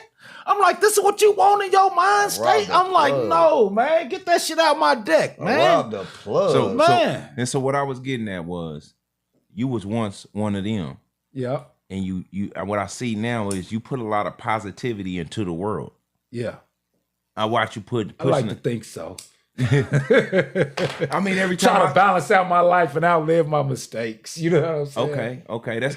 See, at some point in time, you had to find a point of wanting to change. Yeah. Exactly. You know that's what I'm saying? where it started right to there. say I want to balance out my sins. Yeah. But that's where it starts. And the thing is, I realize, like they say, my biggest enemy. See, as the older and more mature that I get, I realize, I'm like, man, I'm my biggest fight. I can, giving the same response to the stimulus. I need to change my response. You know what I'm saying? And not only that, my health. You know what I'm saying? That's one thing that I'm terrified of old age. You know what I'm saying? I ain't trying to be on no walker or nothing, but I know that that's the reality of life. My gray hairs and shit. I shave my face so I won't have to have all, you know what I'm saying? But I let my beard grow based on what I'm doing. You know what I'm saying? Yeah. And so based on whatever agenda I got, because in some crowds I gotta look older and more mature so people can trust me with the bag. You know what I'm saying? Yeah. And then I you know what I'm saying? I like to look young because I like to feel young and I like to relate. You know what I'm saying? So whenever I do a show or something, I gotta shave my shit. So people, because they think that once you too old, you can't do this music. I'm like, hold up, man. You put that tape in. Not the tape. You put on your iPod or whatever you're listening to. You know what I'm saying? Mm-hmm. You turn that iTunes on. You look up the Hip Hop Holocaust. You look up any of my music. The shit's still relevant. It still slap. Man. And I'm a real critic. I don't put stuff out that I don't like to hear. Yeah. So, and I like some of these new guys, and you know what I'm saying? And I listen to them, I enjoy that music. Yellow Busy, he got that one, Rockstar. I like some of that stuff, it be having me amped up. You know what I'm saying? But like I say, man, I realize that's my biggest challenge. So I exercise, my diet, I watch my diet. They tell me that I got high blood pressure. I'm like, what the fuck? My shit been 200 over 190 my whole fucking life. You know what I'm saying? I feel good. They say it's a silent killer, so I better start taking some pills or something. I'm like, man, I ain't trying to take no pill. I ain't never been a pill popper. You know what I'm saying? I ain't no pill head. Now, I don't knock nobody who do, but that just ain't never been my thing. Yeah. I always limited my drugs to 2. You know what I'm saying? Yeah. I'm either smoking weed and drinking. You know what I'm saying? Then I started smoking Black and Miles. I've been smoking beaties. And that shit was like, I guess it was killing me. I didn't realize. So if I want to live longer and look better, you know what I'm saying? Because I look at guys, I'm like, damn, man, how you look so young? And I was just talking to an Asian lady, Vietnamese. So I'm like, man, how do your race, how do your culture look so good? She like, man, I walk an hour every day. You know what I'm saying? I don't do this, I don't do that. I watch what I'm like, okay. So I internalize these things, man. I watch what I'm like, man, every time I go to the store, I'm just reading all the damn labels on shit now. I'm like, man, how much sodium it got? How much sugar it got? You know what I'm saying? I'm feeling old, but I'm seeing these young guys. I'm like, damn, nigga, you can't run a mile. I'm like, I sure can. You know what I'm saying? Shit, you can't. Shit. I'm like, you lazy. Can't do 20 push-ups. You know what I'm saying? Yeah, man. Man, that's crazy. Ain't never changed a tire. Yeah, exactly, man. Ain't never climbed a tree. And I'm like, man, your soft ass. Ain't never been punched in the mouth. Yeah, exactly, man. These kids ain't never had no type of combat. They niggas ain't got no type of nothing. I had to ask a nigga. He's like, man, he said, man, I beat your ass, man. I'm like, what makes you think you can fight? You know what I'm saying? And I really have to. I'm like, man, you might beat my ass. I'm still gonna shoot you, but you know what I'm saying?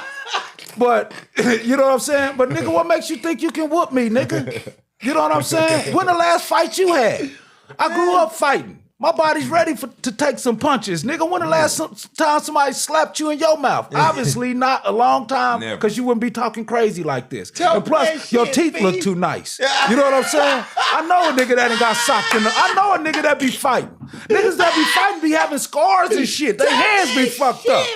When I shake a nigga hand, the nigga hand shaking soft as a motherfucker like he been doing dishes and shit. You know what I'm saying, nigga? You know, I'm like, man, you niggas is soft, man.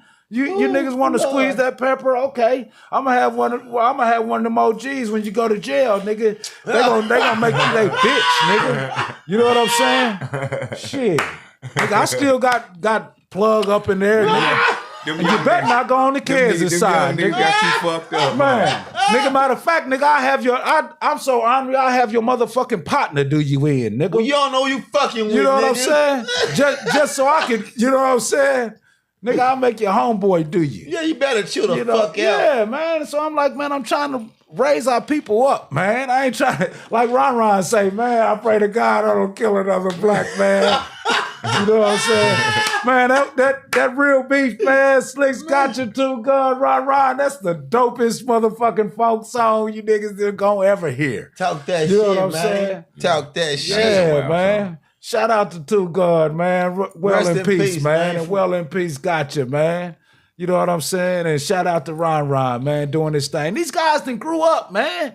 You know what I'm saying? They not on that same silly stuff, man. You know what's crazy is you say that's so dope to me. Rest in peace to Keefe, because when he passed away, you know what I'm saying, his demise, one person that did, the first was I seen was Devi. Yeah. You know what I'm saying? So if you know your history through these streets, man, you know what I'm saying? For him to do that, man, you know what I'm saying? The beef and all that, which I think it wasn't that. Yeah. Because most niggas won't, even when you go, they ain't gonna stand that it's what it is. Yeah. You know what I'm saying? Man. So that, like you say, man, the growth is there, man, through our city, man.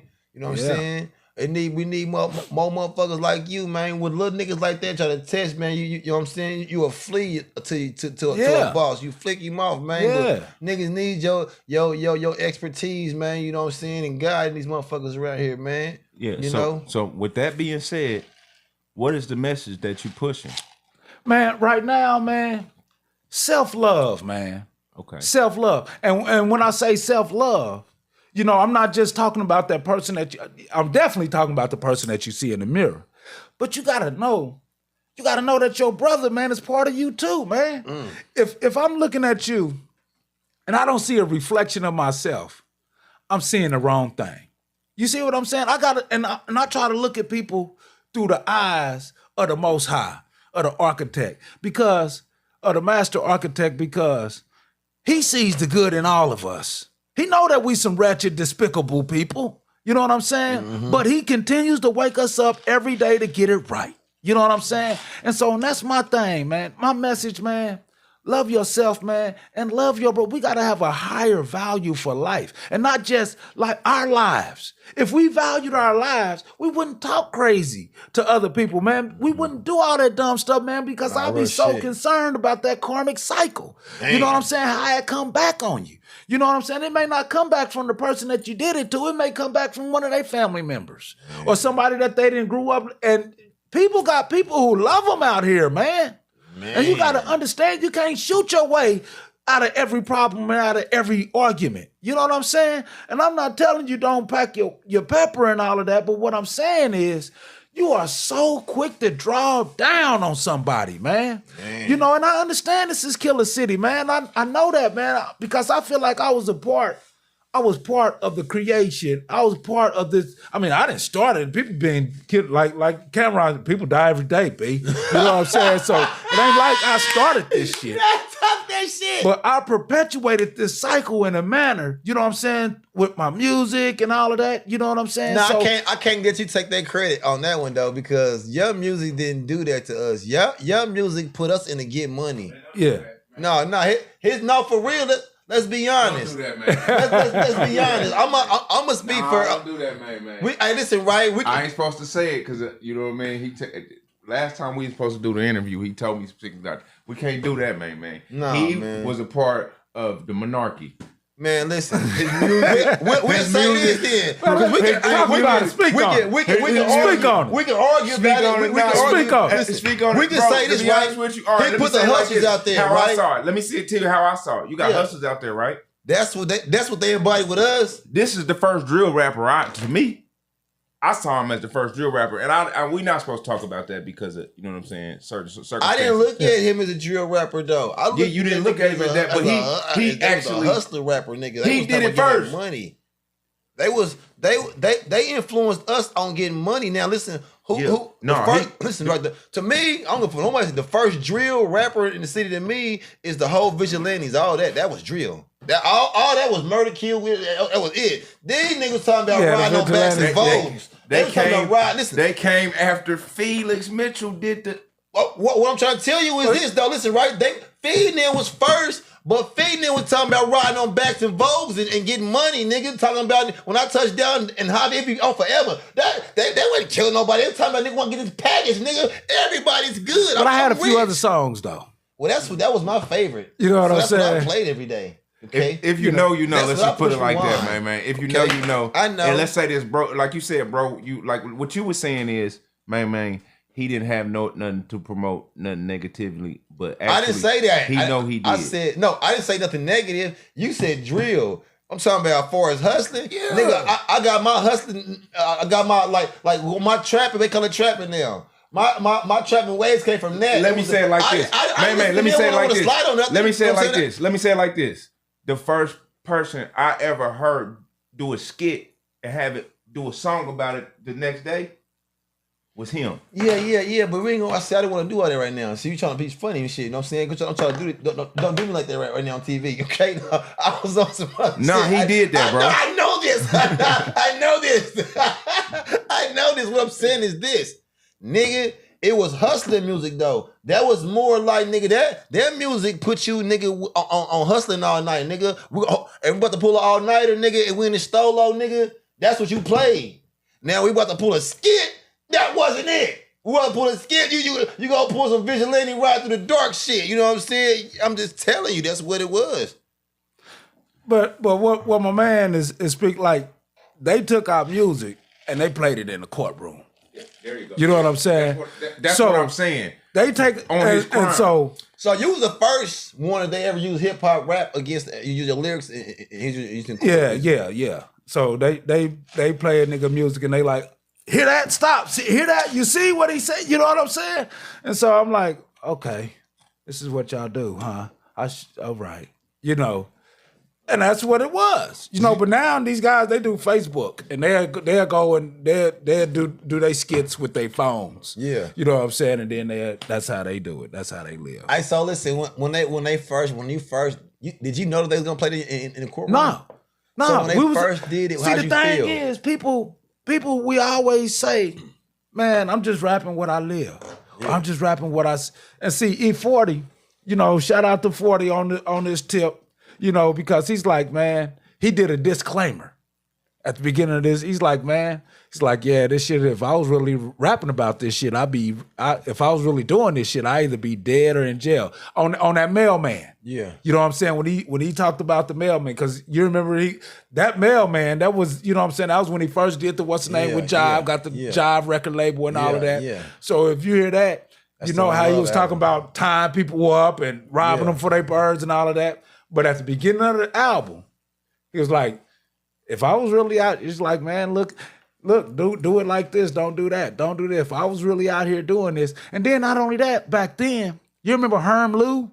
Yeah. Herm Lou used to always speak.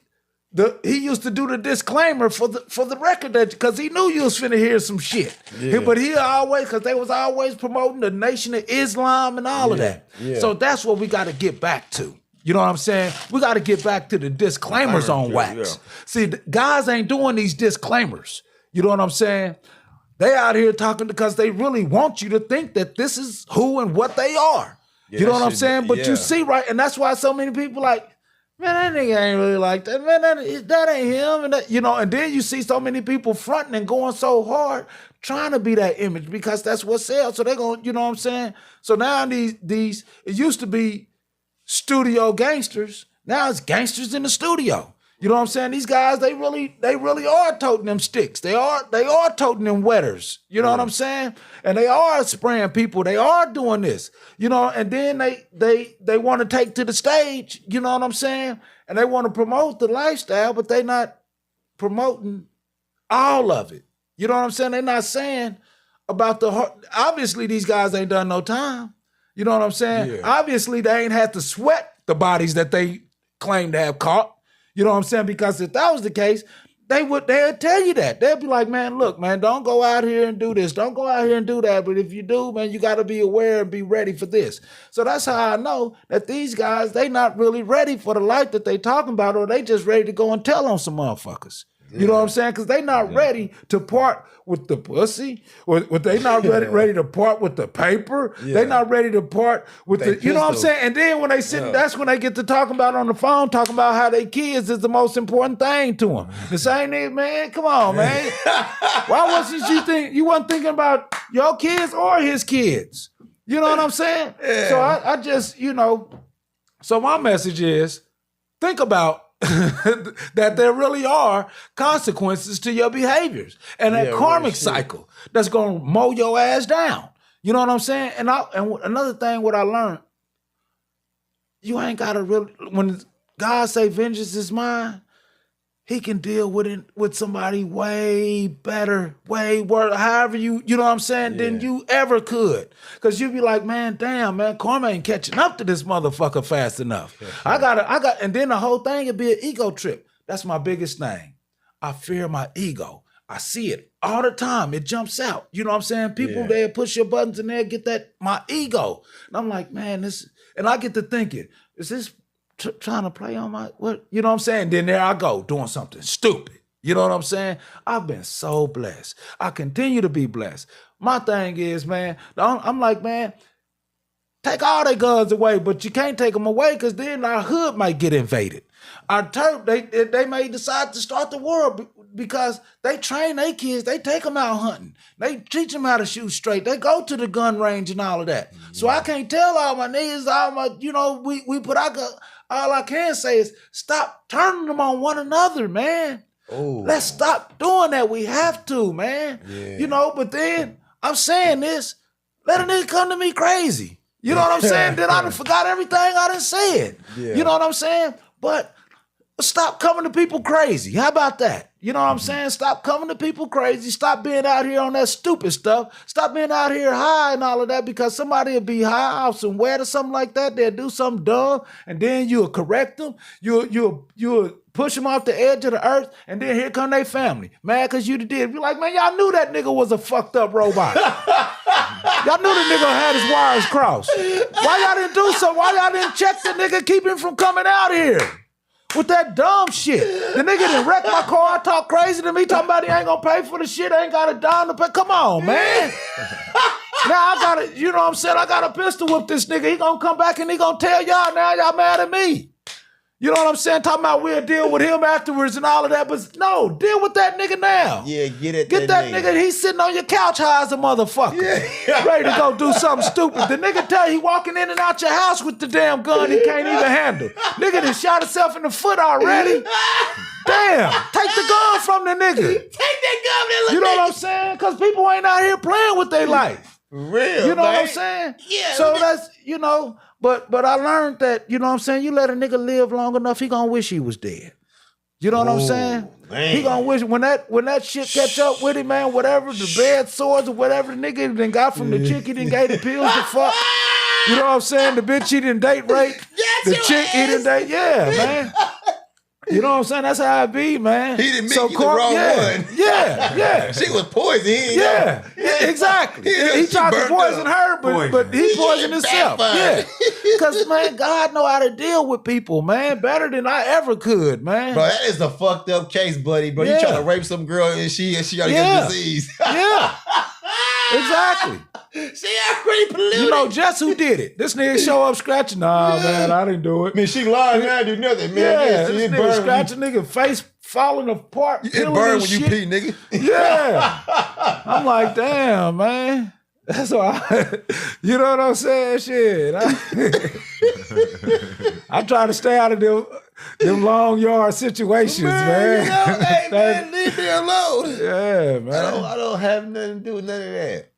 Yeah, these guys, that's something else, man. Hey, man, you know, it was, you got anything you want to say to him again?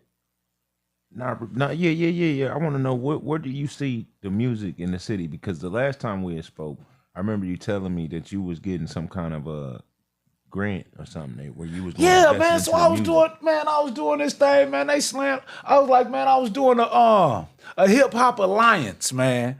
I was linking up with everybody. I had all the artists that was ready to go, and then when I went to the people that y'all voted for, the people who's talking about stop all the killings and all of that, and I'm like, man, I got all the hitters right here ready to make a truce. They ready to, and they gonna sing about it, rap about it, and all of that, but they gotta have a bag, man, because these guys is not no suckers. They want their money, man, and I ain't got the money to pay them. Not like that. And so, not even, man, these guys is worth some real money.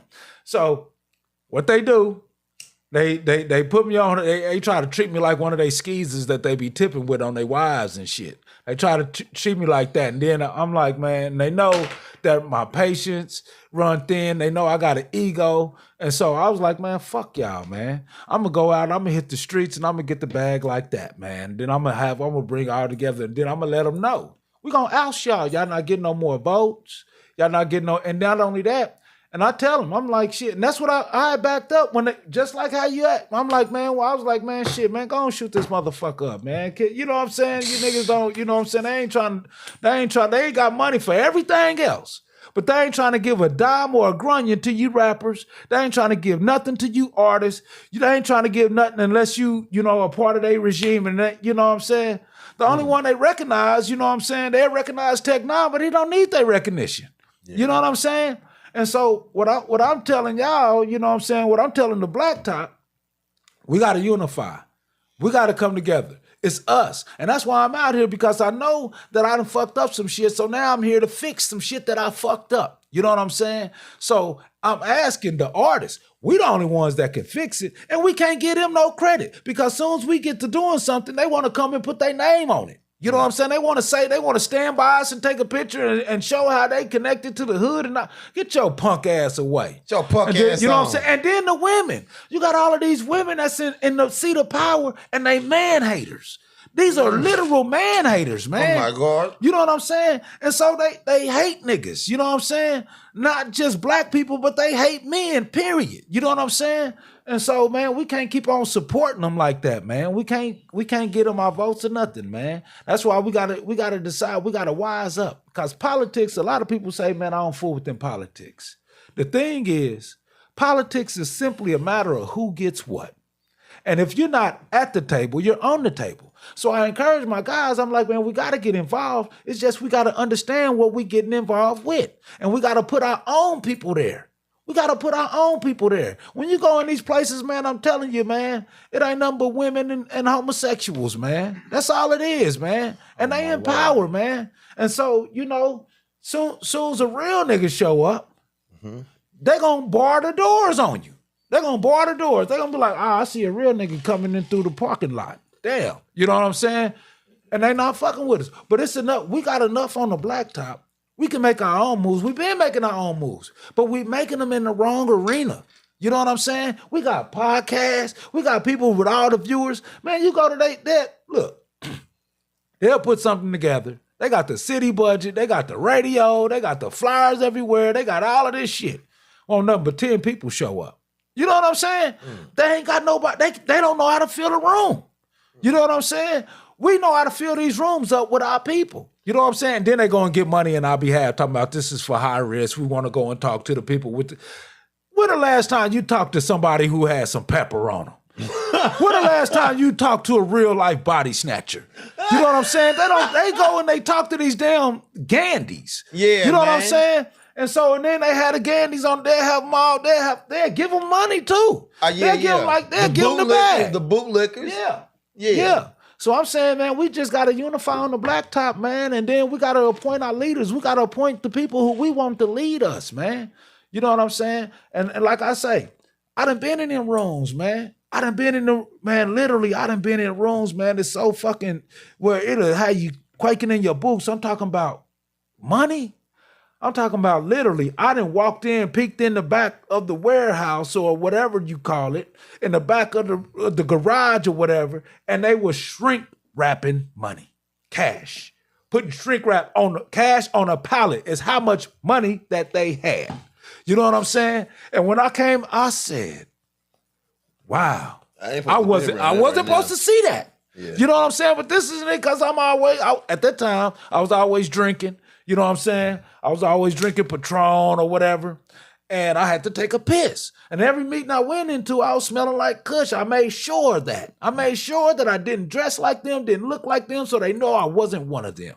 You know what I'm saying? I be in there, I come up with my chicks, you know what I'm saying, with they can't looking like they just left the pole. You know what I'm saying? Just got out the pole. Y'all talking about pole workers. I got some pole workers, all right. You know what I'm saying? And so we'll go, and I'll be like, man, damn, I got to take a piss.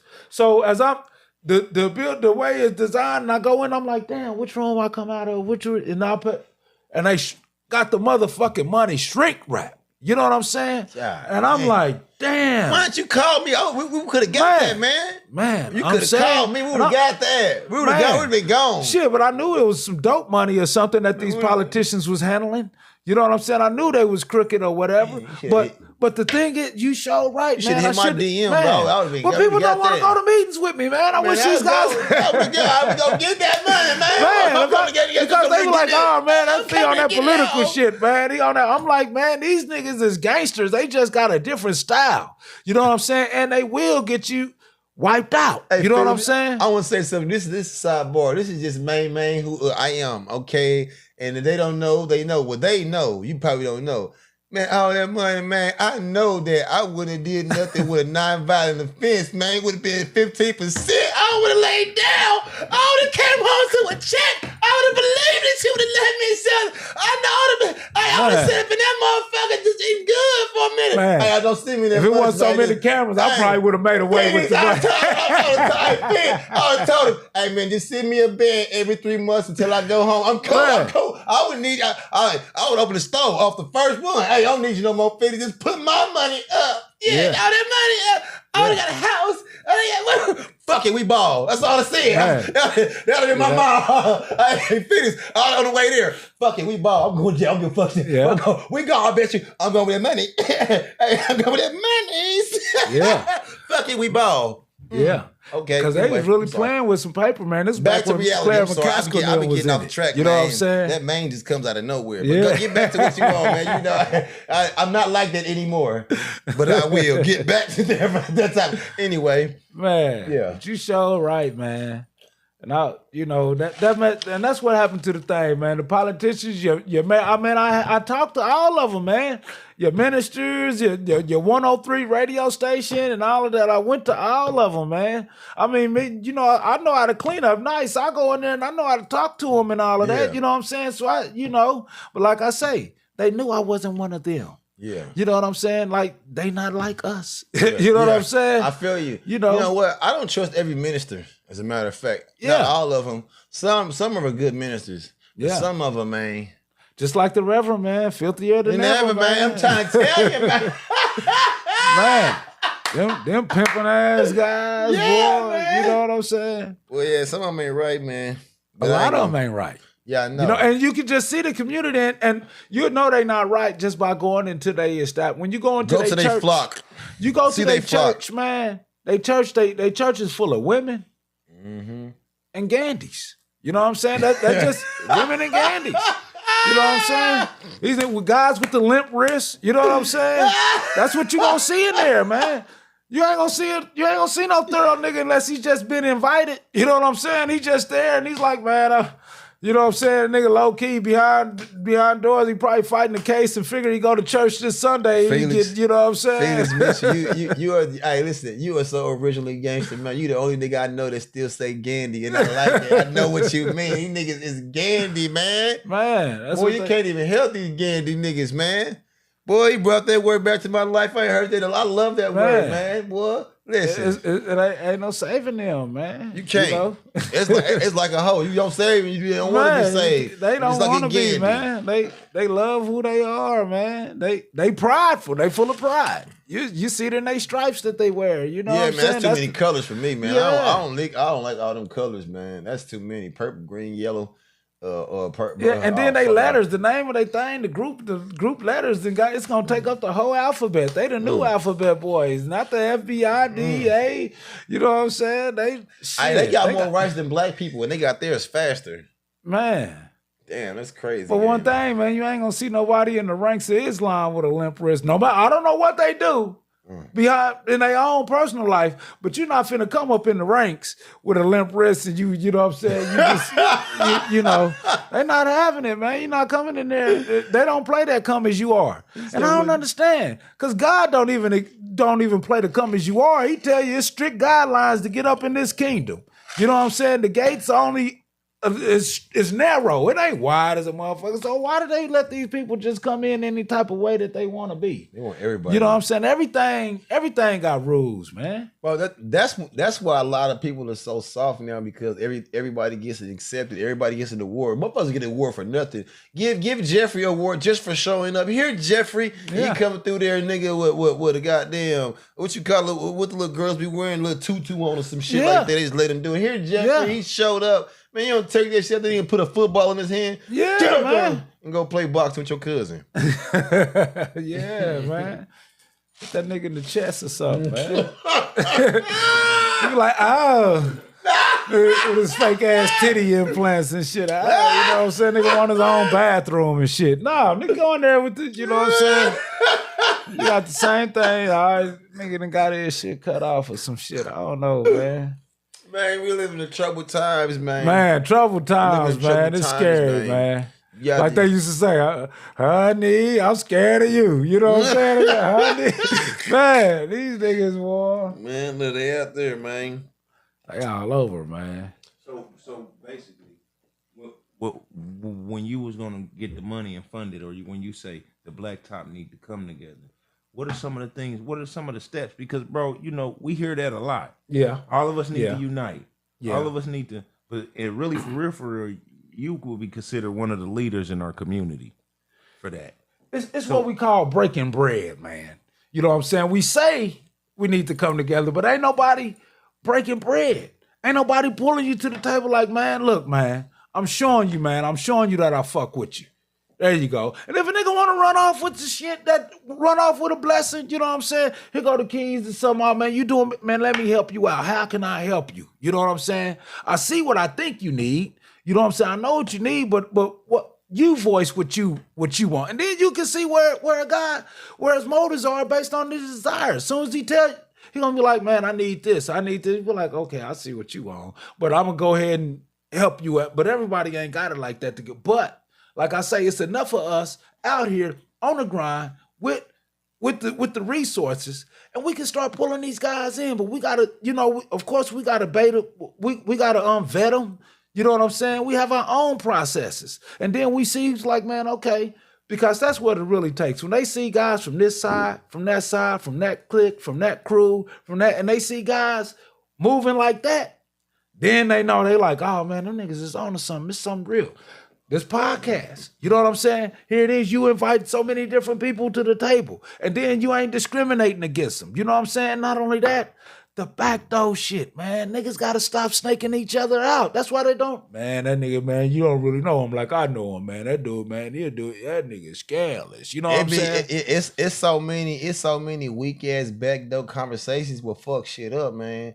That's why it needs to be like big homies from each section, bro. Yeah. You know what I'm saying? If niggas is really on moving forward, bro, on chasing the bag, on moving it up, bro, the big dogs from each section, bro. They the ones that gotta come up because it's a little nigga that look up to them niggas. You know what I'm saying? That's just like that. So but that little nigga is in the same position that you was that the other nigga was in, and they can keep that shit cool. That's what it is, bro. And they only gonna look up to you for so long, man, before they get a crook in their neck. Yeah, you know what I'm saying? When they keep on looking up to you like that, then they're gonna be waiting to knock you off or waiting for you to fall so they can take your place. So you need to pull these guys to the table. Big dogs gotta come together. Gotta be. You're right. It gotta be a plan, man, a force of action, bro. Because ain't nobody gonna just sit there in the mire, bro. These little niggas want to say shit, bro, because they feel like they can do it themselves. These little niggas are computer savvy, which is why we need them. Man, we got what I'm saying. But as far as that, because they the future. Yeah, so the big dogs gotta come together and put a play together. Yeah, you know what I'm saying? Because it ain't gonna be. We gotta put a play together for these guys, man, and push forward with the shit. And then we gotta make them subscribe to it. You know what I'm saying? And we can't do it because, like you say, we the OGs. We got the keys to the city. You know what I'm saying? These guys, they get a few $1,000s and they think they rich. They think they Tony Montana. You know what I'm saying? They ready to go get a gun and shoot up the whole neighborhood. They ready to call shots and all of that. But they ain't seen they ain't seen no real money. They ain't seen no real muscle. You know what I'm saying? You can't talk, you know what I'm saying? You can't talk bodybuilding. You know what I'm saying? You can't talk muscles to a bodybuilder. You know what I'm saying? Everybody got push play on everything around here. You know what I'm saying? With that, even plays with that with the joint shit. Them niggas got say so over the little niggas in the, you know what I'm saying, they come home, bro. You know what I'm saying? That's out here. They know what I'm saying, when they call in, like you heard whoop the whoop, yes, my nigga, I mean, he coming home whoop, and it be that love. You know what I'm saying? Until the fuck shit happens. And that's shit, how we gotta do be it. there, bro. All that shit supposed to be like that and going. You know what I'm saying? Because they don't do that no more. Instead of them looking out for your girl, they fuck the shit out of her. Yeah. You know what I'm saying? And come back in and be like, damn. Got a baby? That's your baby mama now? And I thought, don't your partner got a baby by her too? You know what I'm saying? A little type stuff. You know? What I mean is, like, that's dope. See, it was something dope that happened, right in front of my face. You know what I'm saying? I'm just sitting back chilling and shit. My nigga Tywee get out. You know, Tywee. Yeah. Tywee tap in, you know what I'm saying? Nigga at the interview. Cause nigga put the play together for me to get a video shot right then and there. You know what I'm saying? Most niggas don't get no Christmas shit like that. Yeah. It gets you right back to where you was at. I was already doing this, bro. You know what I'm saying? Like if you was already at a bro, I'm about to get you right with this. This is where you left off at. This is where you're supposed to be. You know what I'm saying? Yeah. Everybody need that, bro. That's how it's supposed to be. If a nigga say like you or whoever else, they been on the stretch. And that motherfucker been making noise in the yard through the joint shit, bro. Man, have a play for him when he come home. Yeah. You know what I'm saying? When he come home, you know what I'm saying? Get that nigga in the lab. You know what I'm saying? Yeah. Hey, these the beats we on, bro. This is how you sound. Right. This is blah, blah, blah. You know what I'm saying? And but that's the key thing. Be hungry. That's a key thing. You do a track with them. You know what I'm saying? You do a track with them and start shooting these videos and people seeing one another in the videos. And then just think how cool it'll be. Here it is, you doing a video shoot. And then you reaching out to a brother who you don't even kick it with, you don't even fool with, but you be like, man, look, man, I'm doing this video. I just want your presence. I feel like, you know what I'm saying? I got my crowd, I got my fans, but I really want your fans to see that you fuck with us. You know what I'm saying? So then that's how we unify the town. It's so many different strategies, you know what I'm saying? But like I say, through music is a unifying agent, man. It's a universal language. You know what I'm saying? Other than money and other than dope, you know what I'm saying? Music, dope, money, and hate. That'll bring people together. When you hating on a mutual motherfucker, boy, when y'all both hate the same person, y'all will unify like a motherfucker. But I'm not trying to unify up under the umbrella of hate. unless we throwing rocks at the system. You know what I'm saying? Here the system done dogged all of us out. Yeah. So that's one thing that's one umbrella we can unify up under. You know what I'm saying?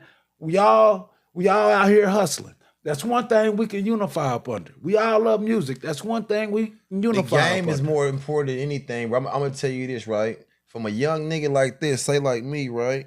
I pull up on my niggas, on my younger cousins, because I know how they look up to me, right? In this shit, what I do, what I'm doing, the ones that fuck with this shit, that want to do music or whatever, I yank up on them and fuck with them. I give them game and shit, you know what I'm saying? Because I never had nobody in this position. Yeah. Like I looked up to y'all niggas, Stinky, you know what I'm saying? Diamond Shields. They was around, but I couldn't pull up on you niggas like that to be like, hey man, come. Yeah. Hey, what y'all doing? Can I see? Hey, what's up? Wants to this, for any of that shit? And then and you right, because we was like, we kept shit tight to our chest. And that was like, man, no, you know what I'm saying? But if I had that, bro, I could have been bigger than what I am right now. So that's why I give little niggas that. So like y'all position, it would be dope for a nigga like y'all niggas, the up and coming niggas, bro, to be around, like not to be around like on a groupie fan shit. Y'all niggas is giving that nigga the game, bro. You know what I'm saying? So nigga can make better decisions with this shit because this nigga is motherfucker so dope, and you know how the game is. Motherfucker try to squeeze you out of nickel quicker than before you blow up type of shit. Yeah. You know what I'm saying? Right. Yeah, that free game from my OG is and get on people's level, man. And I mean, you ain't gotta crawl on your belly about it or nothing.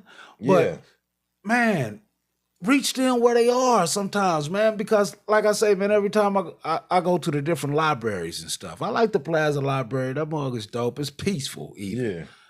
I like the downtown library, but it's something about that 31st Street Library. Over there on 31st and Prospect. You know what I'm saying? It's something about that library. Baby. You know what I'm saying? And it has the same, you know, all the different, you know, the homeless population, they go into the libraries because that's where the resources. They can get on the internet, they can charge their phones, they can get, you know what I'm saying? They can go in their bathroom, take a bird bath or whatever. But it's something about that. And then when I'm over there, man, you know, and I see it, and I always see a lot of people I know, you know what I'm saying? Yeah. And I'm not judging them, you know what I'm saying? And I'm like, man, bro, what's up? How can we connect? Some of them, their phones don't be on. You know, I understand that too. You know what I'm saying? I don't pay my phone bill all the time. But, you know, the thing, we all got Facebook, social media and all of that. So I tell them, man, like, you know, inbox me. And then they, you know, they be thinking, you know, and I got an ego and stuff, but not on that way. I got an ego for respect. And when somebody be like, Felix Mitchell, you know what I'm saying? Oh, man, damn, bro, I ain't never met you.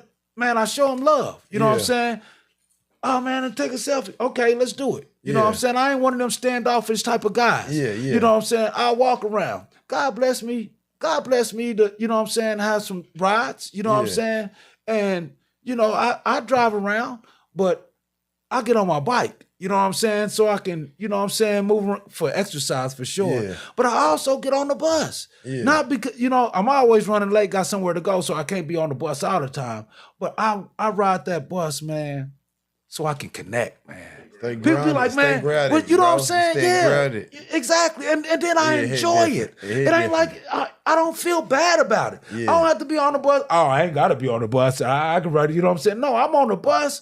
You know what I'm saying? Exactly. I'm enjoying it, man, and I walk because, you know what I'm saying, there's certain things that you can see when you walk through neighborhoods versus things that you miss when you just sign through them. You know what I'm saying?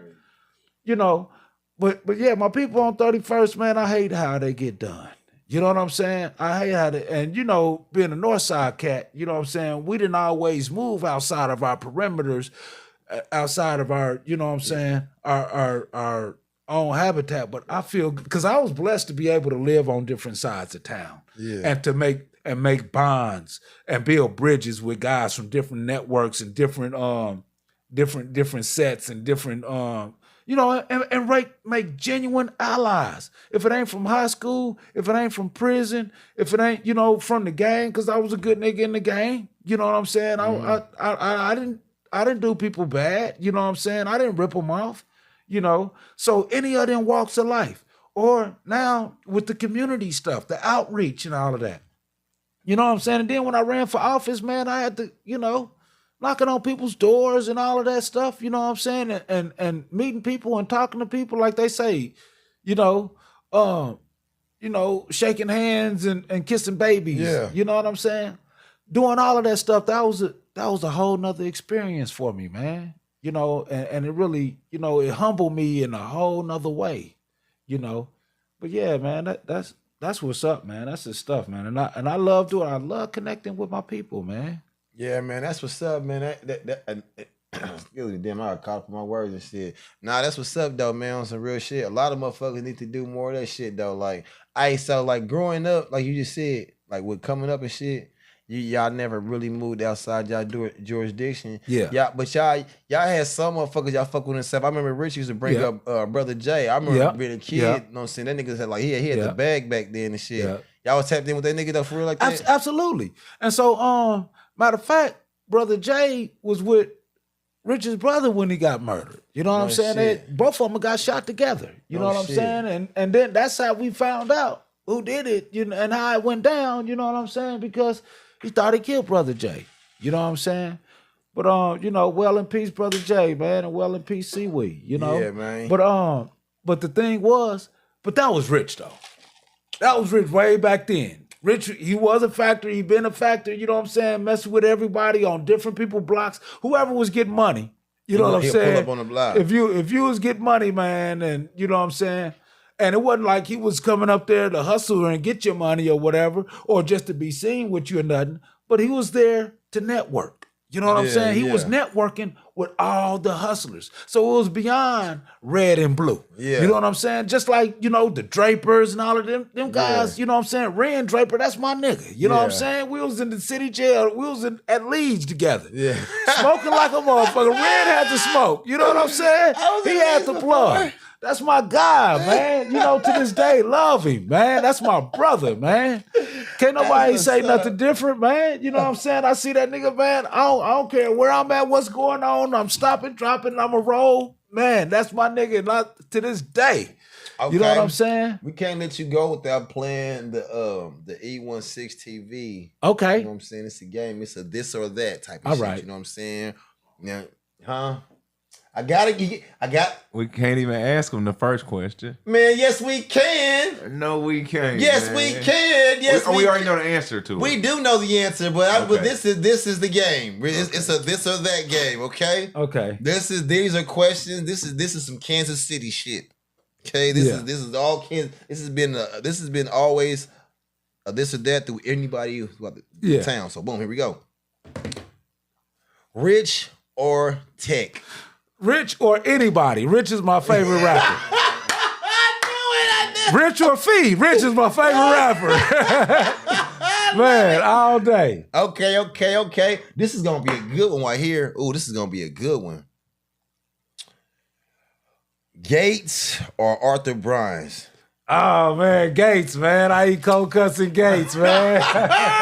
Okay. Man. Okay. I got one for you. I know the answer to this one. Answer this one. Texas Time or Humdingers? Dirty Grill, man. I gotta go with the Dirty Grill, man. With the burritos, with the sauce and cheese and the gnats on the side. You know what I'm saying? Okay. Here one. Air Force Ones or Air Maxes, 92s. You know what? I like the Air Max. I ain't had too many pairs of Air Max except when I was in prison. You know what I'm saying? I had some Air Max when I was in Detroit. Okay. I got a lot of Air Force Ones. You know what I'm saying? But my bro, Big Freddy, that's the Air Max man. So, man, for Freddy, I say Air Max, but for myself, I say Air Force Ones. Okay. You got one for him? Because I'm about to cook. Okay. All right. Shit. Ron and Fat Tone. Ron. Okay. Yeah, man. All Ron, that's my guy. Why you say that? Thorough, man. Ron, he's genuine. You know what I'm saying? He's thorough. He's solid, and he's mature. You know what I'm saying? You know what I'm saying? And it ain't no capping in his rapping, man. You know what I'm saying? Like I say, he got the dopest beef song, man. You know what I'm saying? The dopest verses. You know what I'm saying? Come on, man, Mr. Brainiac, man. All right, I got one. I'll be asking questions I know the answer to. All right, but I'm gonna fuck. I'm gonna twist this one. Make it hard. Make it tough. Make it hard. Northeast of Metro Tech. Oh man, Northeast, man. I went to Northeast. You know what I'm saying? But I got love for the Metro Tech Trailblazers, but you know what I'm saying? But Northeast, man. That's where all the legends do. Come on, man. There's some legendary guys out of Metro, but I mean Northeast is shit. All right, let me get you one. A throwback one. Landon or Bannister Mall? Man, Landon's still here. So shit, they had the sidewalk sale. You know what I'm saying? Shit. Oh my God! Shit. Bro, I remember that for help pitters out of stores. Every store they put it. Man, I got it. Hey, what's the name? Oh, Bannister, what they had? They had J.C. Penney, David Barnes Tobacco, and they had 1 hour photo. You know what I'm saying? Shit, the Landon, man. Shit. I'm rocking with the Landon. That's crazy. All right, where I'm gonna go? Okay, can I go with Nieces or what's that one? Damn, I can't think of it right. See, you can't even think of them. It's right. Peachtree. Come on, Nieces, man. Nieces? Yeah, that's what we talk all the hustles is going to Nieces, man. In the morning, that's what, man, you go to Nieces in the morning, man. You subject to, man, you gonna run into somebody that you was just at the club with. You know what I'm saying? And sometimes it was somebody who you was beefing with at the club. You know what I'm saying? But the ballers, they was at Nieces. You know what I'm saying? That's where we go, man. Peace. All right. You know what I'm saying? That's where the politicians go to Peachtree. You know what I'm saying? You know what I'm saying? They leave a bad taste in my mouth, man. You know. Yeah. Hey, listen. I got one more. I'm trying to figure out how I'm gonna throw this one in there, bro. Because this is a good one. This is one, but I don't know who I can match this one up with. When it hit you, Jimmy D's. Remember Jimmy D's? Yeah. Jimmy D's or Half a Snacks? Who? Damn, you don't even know what Half a Snacks. Half a Snacks on Van Brunt. I remember Van Brunt on 27 by 2. Yeah. Hey, that was man. Yeah. You look down Van Brunt all the way down. What was that? It was that one car on Dayton's that sat there forever. It ain't there no more. But you know, everybody know what I'm talking about. Police station and them niggas was rolling like a motherfucker, man. Across the street. Yeah, right across the street. But I gotta say Jimmy D's, because Jimmy D's, that was a sideshow too. Bro, you know what I'm saying? On a Friday, Saturday you know what I'm saying? Oh my God. Yeah, bro. man. The fries, the burgers, come on, man. They chicken was so fire. Listen, right? I was a little nigga. I never had them dope cars y'all had, bro. I used to be out there with my cousins and them, bro. You see the dopest cars in the world come down there, bro. Man. That's you didn't see them come by Half a Snack. They'll probably in the daytime, one at a time, but it wasn't no sign. Jimmy D's, that was where you was going to get your baby mama. You go to get.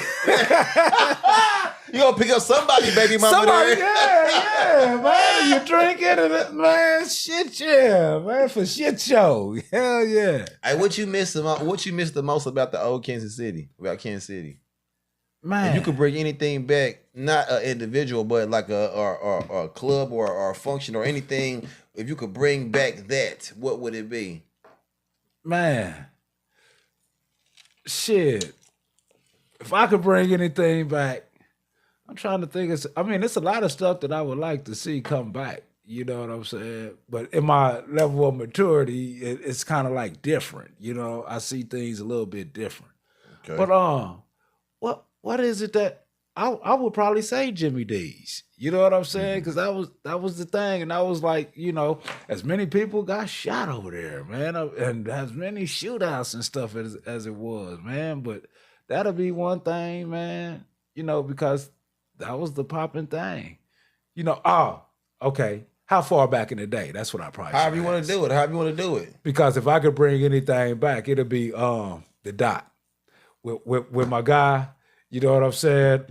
Oh man, with Cool Wayne. I'll bring Cool Wayne The back. Wire? Yeah, The Wire. Oh my God. You know what I'm saying? If I could bring anything back, hey, I'll bring The Wire back. I'll bring Cool Wayne. Man. Bro, listen, you give me, bro. You got No. I see you got shout out every Thursday by somebody's mama that shout you out. Yeah, she just shout you out every Thursday, bro. But let me tell you why, man. He not only did that for the guys in the joint, but he's the one that changed the vibe of 103. Man, you know what I'm saying? Because they didn't have no Saturday night heat. They wasn't playing no locals until he showed up. You know it. You know what I'm saying? Yeah. And they had to do that just to compete with him. And you know what I'm saying? He played the grimy shit. And not only that, he'll bring you up in the studio. Mm-hmm. You know what I'm saying? So he made, you know what I'm saying? Yes. Yeah. That's what I would bring back. And it depends on, but all the way back from the 90s, you know what I'm saying? Hey, shout out to Cool Wayne. We got to get Cool Wayne. Yeah, man. Shout out to Cool Wayne, man. Shout out to forever, bro. Yeah, man. We got to do that, trying man. to get Cool Wayne up here forever. Rhino Fitness, man. Yeah, shout out to him. Cool Wayne's Rhino Fitness, man. That's one step to what you was talking about. Because it's bringing us all together. Like you said, Cool Wayne was bringing us all together. Yeah, he was a unifying agent, man. And he'd do these interviews without the internet, and he'd step back, he'd just let you have your piece. And he had them baby mama slapsticks, too. Slapsticks, bro. Come on, nigga. Let me tell you something about Cool Wayne, bro. Let me tell you some shit, right? In the county jail, when you fight for your case and you listen to that shit, bro, nigga, you want to get out and get on there. Yeah. Every nigga that was trying to rap, they wanted, bro. Yeah. When I get up, I'm getting on Cool Wayne. Yeah. Nigga, that was a goal. He got to come back, man. I swear to God, when I get on Cool Wayne, that was like the Breakfast Club for us, bro. That was our Breakfast Club for real nigga shit, bro. Man, everybody politics. The whole moms were quiet. He used to go on DJ Ike. He used to go on DJ Ike. Nigga was DJ Ike. The light skinned nigga with the fur coat. He used to go on nigga hella hard. He used to go on him and 103 hella hard every week, bro.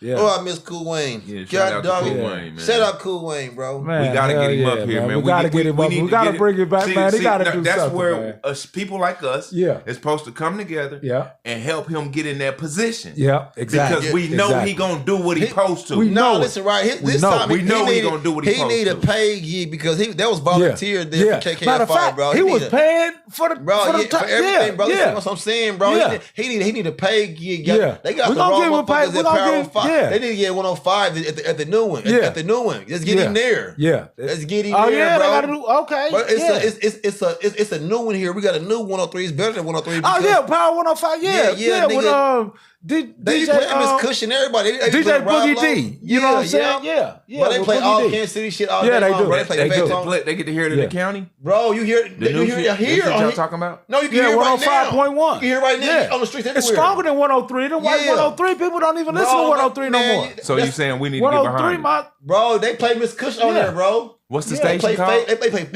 Tone. 105.1. They be playing Mac Dre. They play everything. They play Rich the Factor. They ain't played Felix Mitchell yet, but we gonna get them to play that shit. Yeah, they gonna have to. They gonna have to play Felix Mitchell out of pole position when y'all play the throwback retros. You gotta put that on. Yeah, but it ain't gotta be throwback. I got new shit. Yeah, I'm just. You know what I'm saying? I got hot shit. They can play it all. Oh yeah, you know what I'm saying? Put it in there. Put it in rotation. Yeah, and then this is another thing. Like I say, when we was talking about bringing this new generation and all of that, you know, I like to shout out different guys. You know what I'm saying?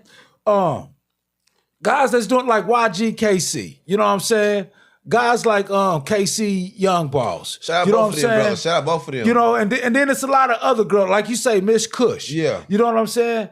Of course, Miss G, she been doing it. Miss G, you know. Shout out Miss G. But man, the thing is, you know, I like everywhere I go, I'm hearing these guys. You know what I'm saying? We all gonna shout out Rich the Factor. Yeah. You know what I'm saying? But the thing is, like I say, we gotta connect with these guys.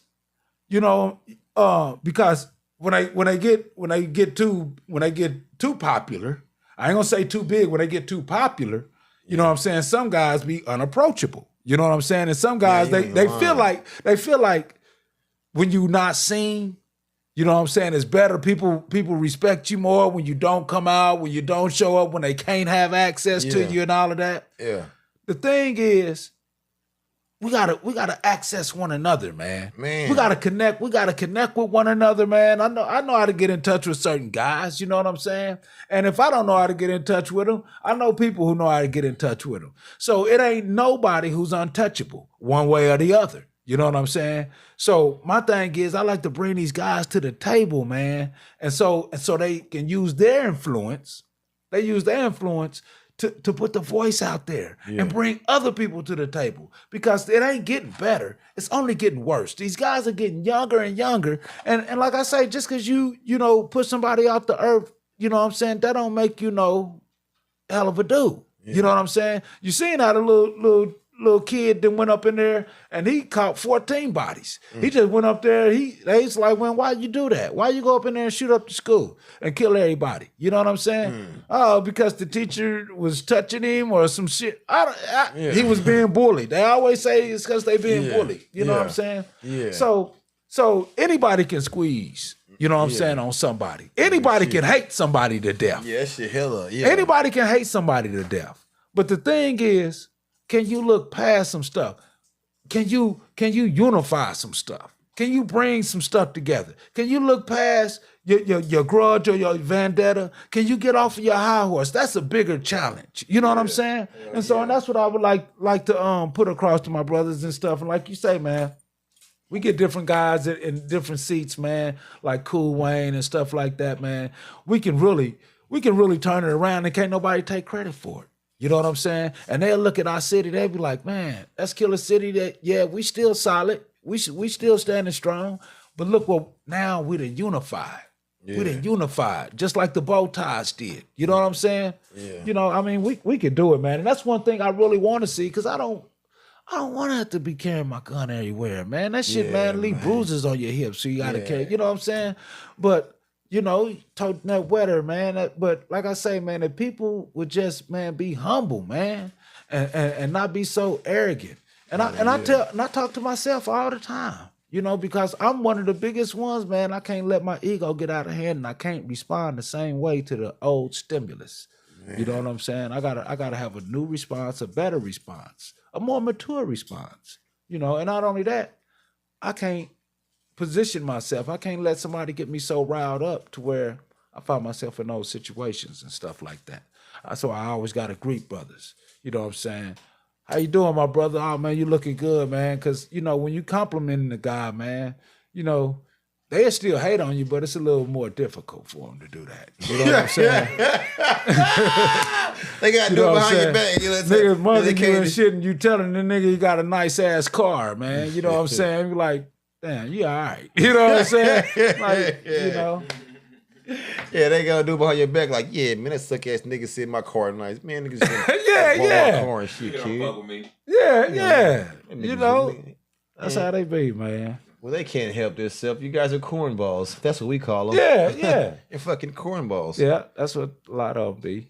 We like, man, you a cornball, but you got a dope car though. You know what I'm saying? You can't help that's it. You know what I'm saying? That's enough. Or you can't tell a nigga his chick is fine. Your dad, like, boy, you got a badass. That's your dad really loves you to give you a car. Yeah, man. You really cared about your mom. Your mom really loved you. Yeah, some of these guys, they get out here and they be scamming. There's a lot of guys out here scamming and getting to that bag, man. Like I say, man, they go for the cheat code. So, you know what I'm saying? I be like, damn, this youngster boy, this dude sure is dripping. You know what I'm saying? He done figured out a cheat code, man. And got it, you know what I'm saying? That left, right, up, down, select. Yep. That's what they done did. Yep, that's what they done did, man. Yeah. That's the cash. Yeah, man. He's got 50,000. What you say, infinity men? Infinity men. They got infinity lives. You're never going to go down. You're just going to keep going to the next door, getting hot all the time, falling up and getting back up. You're going to get it game over. Man. Yeah. But in real life, man. Well, one of the first things we got to do for the community is get Cool Wayne in his position. Yeah, we do. And get more people like that. Yeah, absolutely. And then not only that, it ain't nothing wrong with us holding the people that we done already put in position. Ain't nothing wrong with holding them accountable. And see, that's the thing. They respect numbers. So when we show up in the unified front, they like, man, we got to get... It's just like Malcolm X when he was like, you know what I'm saying? When he did that, it was like, man, that's too much power for one. You know what I'm saying? So when guys we have this influence, we just got to come together on the right thing, man, under the right topic, on the right thing. You know what I'm saying? And then we move like that. And we decide who we want to talk for us. We decide who we want to represent us and speak for us. And then we already came up with what we want with our ransom bag. You know what I'm saying? So we already know what we want, so we just got to send the speakers for us. You know, we got our own speaker of the house, speaker of the turf, speaker of the blacktop, speaker of the trap. You know what I'm saying? Whatever you want to call it. Yeah. You know what I'm saying? Okay. But we can't let them, maneuver us. That's why we got to make sure we got solid people, man. Humble brothers. You know what I'm saying? And wise brothers. Mm-hmm. We got to move in wisdom, man. Yeah, most definitely. And then people, all these different states, they'll be looking at us and seeing what we did, man. They be coming to us for our blueprint, man. They be like, man, how do y'all... Just like the Chiefs, we ain't going to keep on losing. You know what I'm saying? When we start winning, we going on that damn win streak. You feel me? When we come up out that slump, man, because Kansas City people, man, we got a certain energy about ourselves, and we got a certain pride, and I ain't talking with the colors and all of that. We got a certain pride about ourselves, man. And wherever we go, man, we know how to be smooth. We know how to take over, and people love us, man. And they be like, man, but dang, when I went to your city, why y'all hate each other so much? There's some haters in y'all town. Like, yeah, you know what I'm saying? Yeah, they can't help it. Man. Those are the ones that they never been anywhere though. They can't help it. Yeah, they can't help it, man. They don't know how to spread that. They don't understand if you're not networking, you're not working. So, you know what I'm saying? We gotta pull things together, man. You know, like that one. That was a bar. If you're not networking, you're not working. Yeah, bar, man. And that's what we do today. We plug in, we network, we collaborate. Certain people are the same interests. We do that. We try, you know what I'm saying? We try not to hate on one another. You know what I'm saying? That brother, he doing what I'm doing, and he doing it a little bit better. Let me pull up on him and see what he got going and see how he can, you know what I'm saying? Yeah. Is he willing to give me some game? You know what I'm saying? And then when you spread, because we all had to get a hand up somewhere, you know. We all had to get somebody, man. Hey, man, that's the wrong shit that you're getting. That's the wrong equipment. You know what I'm saying? Whether it's a DJ, whether it's a VJ, whatever, you know what I'm saying? Yeah. Hey, man, you getting your motor in your car. Hey, man, you don't want this. You want this, man. Put this in. This going to make your shit, man. I'm going to give you a cheat code on that shit. That's what it is. That's what we used to do, man. When we was cheating on the test, we passed the motherfucker around. Everybody get A's. Yeah, man. You know, can't not just one person pass this motherfucker. Man. We all gonna, man.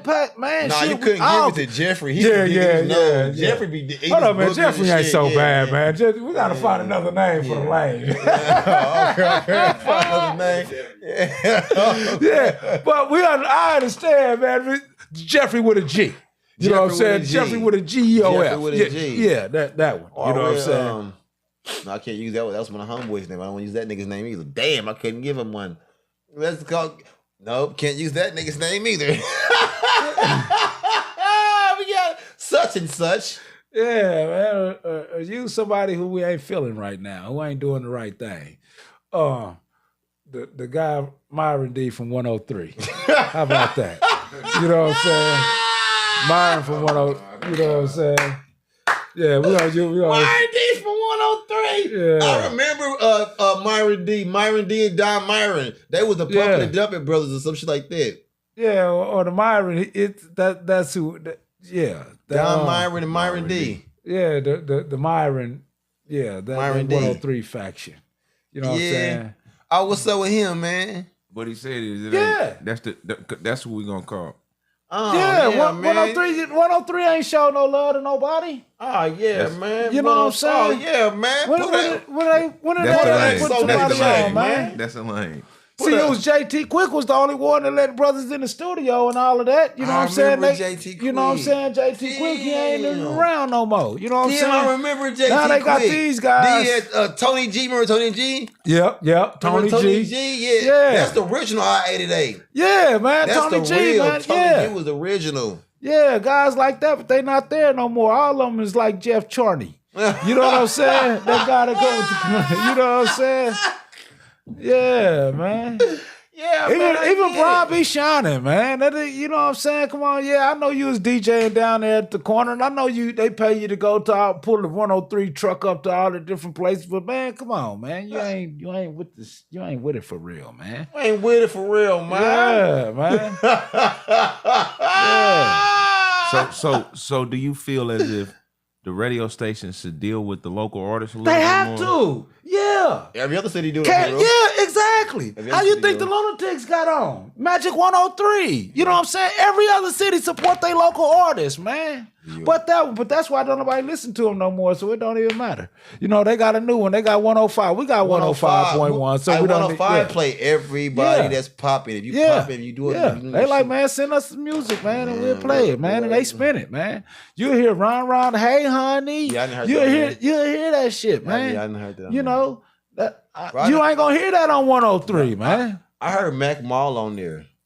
You see what I'm saying? I heard Mac Mall. I heard like one day I was on there. They'll play Looney Corleone. They will play that stuff. They play man. the shit that we actually listen to in Kansas City. I say that station actually. And I don't even know how they got a hold of our playbook. You know what I'm saying? Our playlist. Whoever's in there that say, hey, you need to play this. They know. Somebody's in somebody's ear because Boogie D ain't even from around here. Yeah. So, you know what I'm saying? I don't know how he got a hold of the playbook with the playlist. Yeah, but you know, doing, man, shout out to him. You know what I'm saying? Over there, man, because you could put that on, man. If during the daytime, I'm talking about during work hours. I'm talking about work hours. Yeah, you're gonna hear some Kansas City shit. You're gonna hear some West Coast all bass day, shit. man. They gonna play that City stuff, shit. man. They gonna play it. They fuck with it, man. It's all mixed in there with everything else. You know what I'm saying? So I say I fuck with them. I wish one of they DJs come do an interview up here. Yeah, well, I don't know. I think it'll probably be one of the chicks, because Boogie D, he really don't. He'll come out to the events, but he don't do. We'll send one of them out, man. That come fuck with. But he might, man. Boogie D might, man. If you know what I'm saying, somebody got to convince him and tell him why it's important for him to do so. You know, otherwise, you know, sometimes, you know, we got to have our unified strength so we can start boycotting different Pull up on these niggas and say, hey, we better get up here right now. Yeah. You know what I'm saying? Yeah, man. Start doing these things like tell your mom, man. You know and then they gonna know the power of the streets, man. They gonna respect the artist. You know what's crazy is I mean to cut you off. I hate I do this shit a lot. Go ahead, because I go on all day. It's a dude named you heard of Tricky Trick out there in Detroit? Tricky Trick. Trick. Yeah, I heard of Trick Trick. That there. Yeah. He's like the Detroit Rich the Factor to me out there. Oh yeah? Yeah, he's like, man, he got it on lock. One time he put a no-fly zone through Detroit. Yeah, okay. He said, man, ain't nobody, ain't no famous people coming here, nigga, still in the sauce, nigga. If y'all want to do some shows, y'all gonna listen to each other, and guess what happened? They are on right now. Yeah, they are. Man, listen, man. Yeah, we need that. Up. We need that type of shit here. Nobody's gonna come here, nigga, but us, and we gonna have to work together and get on. Yeah, and then see, look, you ain't even gotta necessarily because people they don't just come to Kansas City. Yeah, because Kansas City been a gangster town. Way before the Crippin' Blood showed up. You know what I'm saying? We've been, you know, tell your mom type of shit. So it's always somebody bringing these people here. Yeah. So when they come here, if they get crickets, if don't nobody go to the shows, then that's when you hit them in their pockets. You affect anybody's paper, and they gonna respond to you. So so that's how we boycott them. We say, hey, we ain't going to that show because we don't know who brought them. Yeah, and they ain't respecting the street. Because if they was respecting the street, they have somebody on the stage with them. Yep. You know what I'm saying? Unless you got somebody that we respect on the stage with y'all, then ain't nobody coming to the show. We bar rushing, you know what I'm saying? Nigga, then they had to sell their tickets in Lee Summit and all of that. They had to go to North Kansas City and they had to get them people to, and then that's when we'll find another strategy. If you know, but we know how to shut a person's show down. Yeah, you know what I'm saying? Man, hell but snatch up the promoters. I'm just playing. Yeah. You about right. You know what I'm saying? Catch him passing out them flyers and stapling stuff up. Yeah, what's at the store. Yeah, or even go on their webpage, who's behind this? You know what I'm saying? And start asking them, man, we need to know who behind this. Nigga, who bringing this nigga here, cuz? Bringing this nigga here, cuz? Nigga, what the fuck you thought this was, cuz? Nigga, tell him, put a little Uzi clip on that motherfucking show, nigga. Tell him put a little tat Ryan and Michelle too on the motherfuckers on the stage, nigga. Are we fucking y'all shit up, kids? Yeah, like that. Straight in that like order. That. You know what I'm saying? Yeah, that's how we move it from now on, man. You know, it's a new sheriff in town, motherfucker. Yeah, absolutely. Hey, Somebody said in the messages, tell them about Maximilian in NA classes at Crossroads. Oh, Bertie Madoff said that. Oh, Bertie, man, I'm disappointed with Bertie because. Oh shit. You know, damn, what we just walk into? Yeah. So shout to Bertie Madoff. I fuck with Bertie. And I always be like, man, I high five, I 10 him and all of that. But when he told me that he wasn't gonna register to vote, man, I'm like, cuz I'm on the ballot, man. I'm gonna be on the ballot. You know what I'm saying? So you gotta make sure. So if you're not ready, if I'm running for office and you tell me you don't fuck with politics, man, you on my bad side until the election's over. You know what I'm saying? Wait a minute. You running right now? Well, the election is over, but this next one, I'm definitely running. Did you? What are you running? Wait. See, but I can't let them know. I can't let them know what I'm running for. Man, wait, you got to come back. I can't let them know what I'm running for because they're gonna put the opposition up against me. I gotta wait till I get, you know what I'm saying? What was and you then just I let on them the know. ballot for? Huh? What was you just on the ballot for? I was previously on the ballot for state representative. You know, so that's what but not this last election. I wasn't on that last election ballot. And that's one of the reasons why I didn't go on there, because I'm like, man, I can't keep on spending all this money out of my pocket and God's not showing up to vote for me, man. You know what I'm saying? So now, after one of the historic elections that then went down, we got a black prosecutor, we got a whole bunch of other stuff that's new, we got a felon in office at the president's, you know what I'm saying? So and damn. Cool Wayne put up there, bro. You know what I'm saying? Cool Wayne is a fool, bro. Yeah, man. He said, you talking about politicians go to Peachtree. You a politician yourself now. Nah, I'm a street cat. You know what I'm saying? I'm street. You know what I'm saying? Hey, a politician ain't gonna slap you in the mouth. I will. You know what I'm saying? A politician ain't gonna show you love. A politician ain't gonna smoke a blunt with you, even though I don't smoke no more. Yeah. But when I was smoking, I definitely would. You know what I'm saying? I was on front line to legalize this shit. You know what I'm saying? Mm-hmm. Yeah. So I was too. Yeah. So I'm a street advocate. That's what I am. I'm a street advocate. Real tough. You know what I'm saying? And I'm just taking it to another level, you know, and that's Cool what Wayne, I do. Shout out Cool Wayne, you're on here. Come up here, Cool Wayne, one day. We need you on here soon. Yeah, Cool Wayne. We need you on here, Cool Wayne. Yeah, my God, man, you gave so many of us boycotting the gym. We boycotting the gym. Rhino Fitness. Cool Wayne got to come up here. We boycotting the gym. We're gonna lock the doors on the gym. Yeah, man. We're gonna stand out there 100 deep with white girls with bean pies, oatmeal cookies and shit. Yeah, man. What up? Yeah, man. Cool Wayne, that's my guy, man. But yeah, man, that's what we gotta do, man. We gotta create that unified front. But yeah, man. Shout out to Bernie Madoff, man. We was in the AA meetings and all of that. The AA, the NA, the NAACP, all of that shit. You know what I'm saying? All of that stuff. But Bernie Madoff, man, if you don't go and cast your ballot, you know what I'm saying? When I'm on that thing, boy, man, I'm gonna have a serious bone. I'm gonna have a boy. I'm gonna go next time when you get on the next ballot. You gotta come vote up here and let everybody know so we can. Yeah, absolutely. And I ain't even gonna smoke on that one. When you come man, next you time, can smoke. This shit's legal. We fought for that. Okay, talk to me. You know what I'm saying? Just like our pepper. You know what I'm saying? We fought for the right to bear arms. I'm just saying, let's not pull them on one another, man. Peppered up. Yeah, man. I got that from y'all. Yeah. I never called him pepper to y'all. Yeah, pepper on me, man. Hey, man, why y'all always be using crazy words? Boy, y'all vocabulary you been smooth on us today, bro. I'm gonna tell you why. I'm gonna tell you why, man. Because it's code language, right? And it's lingo. You know how when Patrick Mahomes, when he do this, and he's bringing everybody to the, you know what I'm saying, to the huddle? Yeah. People get traded. You know what I'm saying? Yeah. So what happens is, you gotta have the code word when they did the snowball and all of that. You gotta be able to talk to your people, and then in the huddle, you gotta be able to call an audible without the enemy or the opponent. You gotta be able to call an audible without the ops knowing what you calling. You know what I'm saying? So we got the code word, the code language to make sure that people stay up on the snap count. You know what I'm saying? You know what's crazy is in prison and in the county, we identify all down north niggas by tall, slender shoulder niggas with your accents. Y'all, it was like y'all had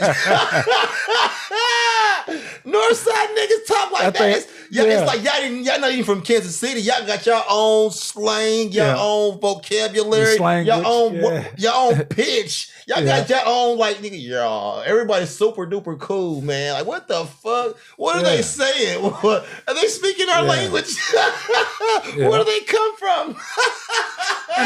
and then there's still our lingo, so we gotta make up new lingo. So a person gotta be up on the snap council then.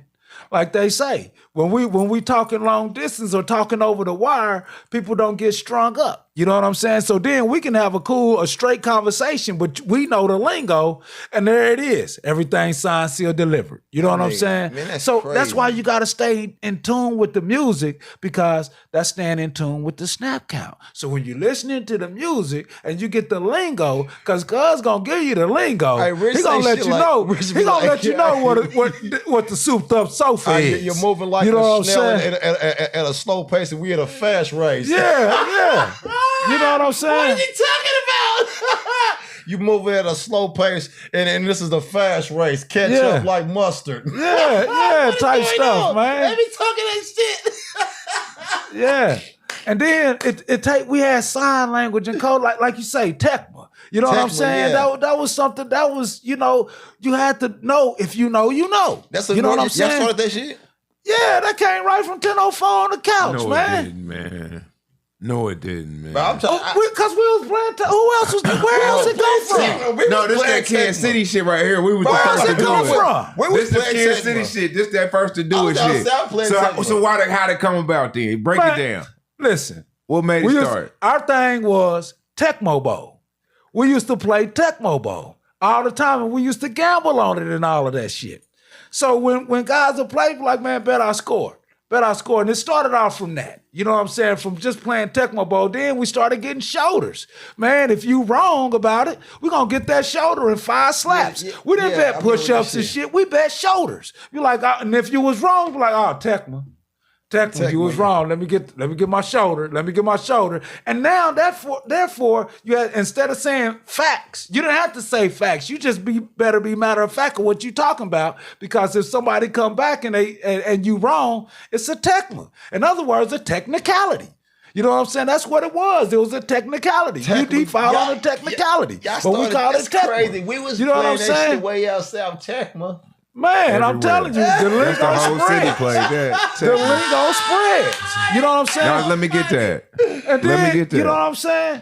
And did nobody, like you say, you had to be from an era. See, first you had to know, but you had guys like Frog that was going to Southwest. You know what I'm saying? He's right there in the huddle. You had different people. Everybody came down to 1004, like Swell L call it, the 1004 Players Club. Yeah. So when they come down there, you know what I'm saying? The lingo. You know what I'm saying? They get and then they go back. Kevin Mocho, you know what I'm saying? All of them. You know what I'm saying? Man, everybody came down through the town. You know what I'm saying? You know, Tone, the Bears, and everybody used to be at the house. You know what I'm saying? That was like the North Side Network. He mentioned the Jowls and the Barracks. Man. Them the real steppers through the cities. When he mentioned your name, you're like, them the steppers and shit. Like, man. Them guys, they was, you know what I'm saying? Like, I was locked up with Will. So that was, I know he's solid. Did y'all ever play BB Butcher? What, in school? The school people did. We didn't do that down north. We didn't, you know what I'm saying? He don't even say B words today. Yeah. Come on, still call it Crooklyn. You know what I'm saying? You hear me? What's going on, man? You still call it Crooklyn, man. You know what you saying, man? BB Butcher. Come on, dude. We used to play pencil break. You know what I'm saying? Pencil break? We played pencil break. You know what I'm saying? And coins. That was the dopest. That was flips. You flip. Yeah. Flips. You flip the coin. Then nigga chop you. Ask Bushwild. Bushwild, man, you know what I'm saying? We played pencil break, man. It was a lot of trends, man. I sucked at pencil break. I used to hate that fucking game. Because you used to play with the clay wood. I had the wack-ass pencils. Grandma got me them weak ass pencils, bro. Them motherfuckers, it's nothing like, man, they was fucking my shit up. Yeah, you gotta get them number 2 joints. I never got them China joints. We didn't get them. Them hard, we didn't get them. When ours was hella flimsy. Yeah, them clay woods. So that was the clay wood. And my shit break, I had to strip that little bitty motherfucker up.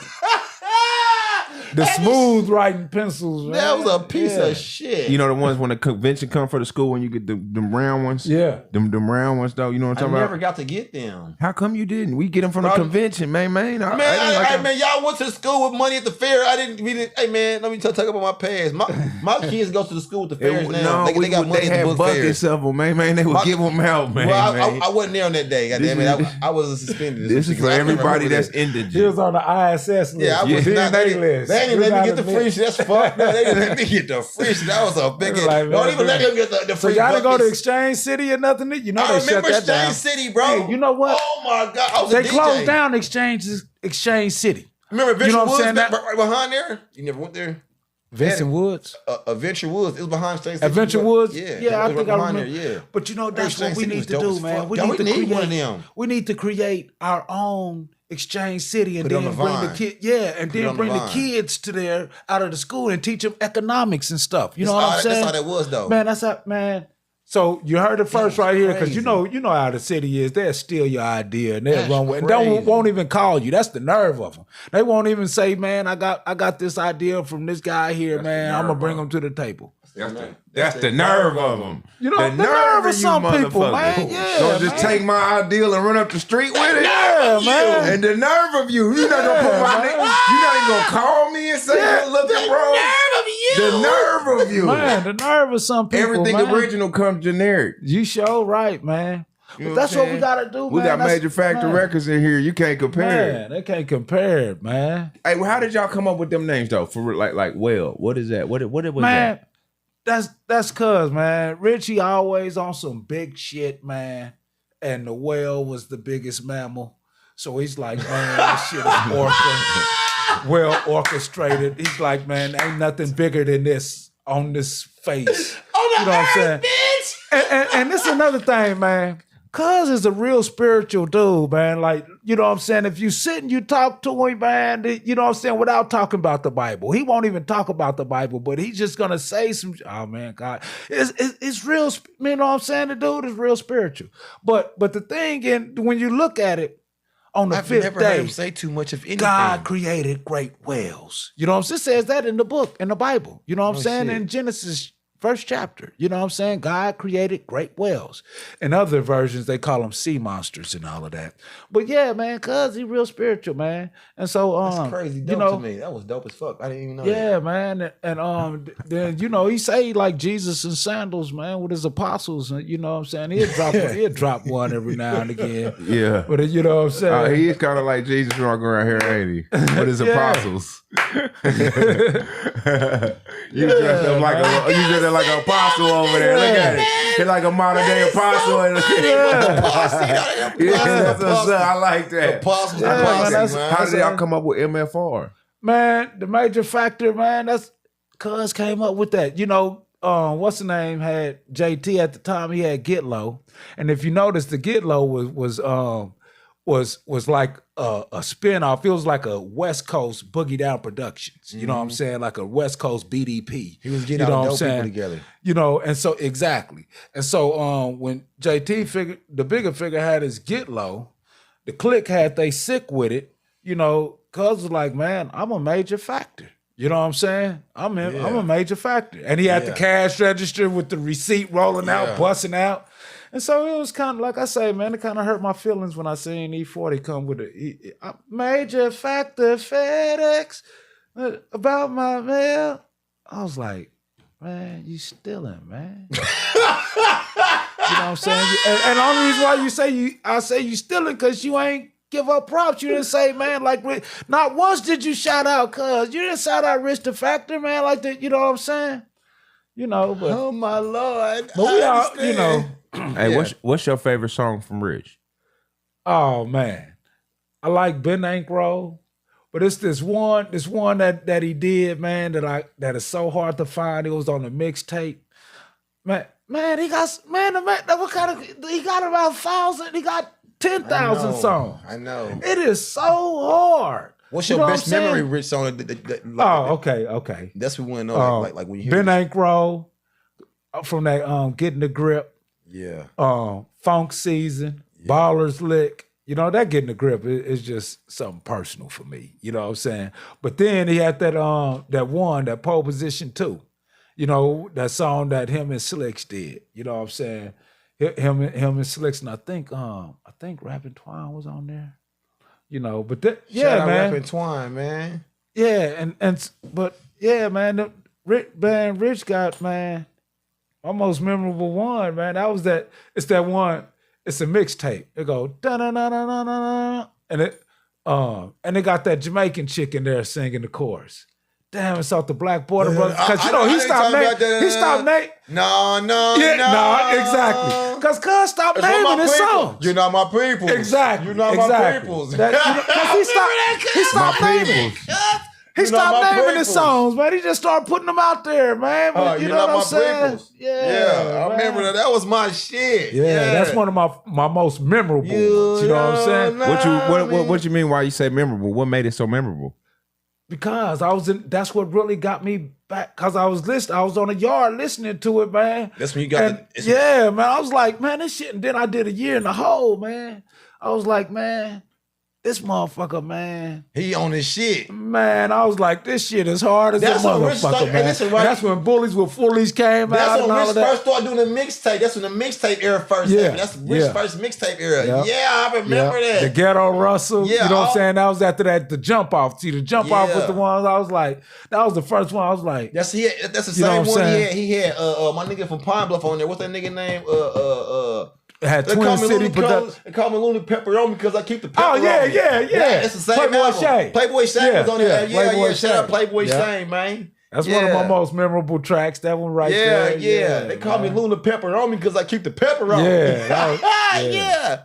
Y'all remember that shit. Yeah, Playboy Shane. Playboy Shane, come fuck with me. Come up here, man. Come holler at me. Man. Come on through, man. For you, man. And he's a player for sure, man. That's my homie. I met bro a few times. Nigga, man. Yeah, I fuck with Playboy Shane.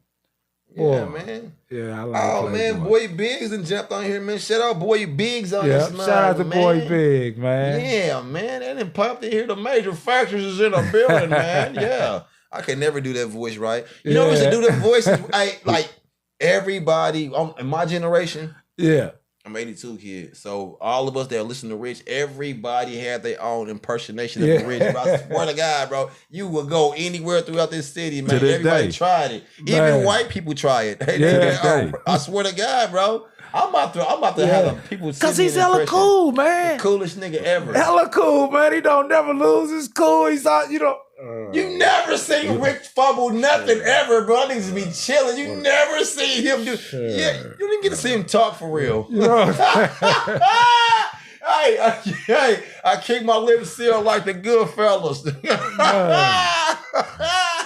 Yeah, man, cause that's funny. He got his own style. He been like that forever, man. Man, he been like just that. Just a cool ass nigga. Cool dude, man, with all the chicks and all the money, man. You know what I'm saying? Hey, so listen, let me throw this at you, right? So back in the day, that's your big cuz, right? So when the functions was going on, if he threw it or he was there. He was Rich like kicking and laughing, joking, because he don't dance on hoes, so he don't be dancing to me. He don't dance. He's hella funny. He's hella committed. So it's you got to be in the cockpit while he lighting his blunt. I've never seen Rich do a 1-2 step at all, bro. Man, he don't do we get out the cockpit? Hey, you talking about do we get out the cockpit?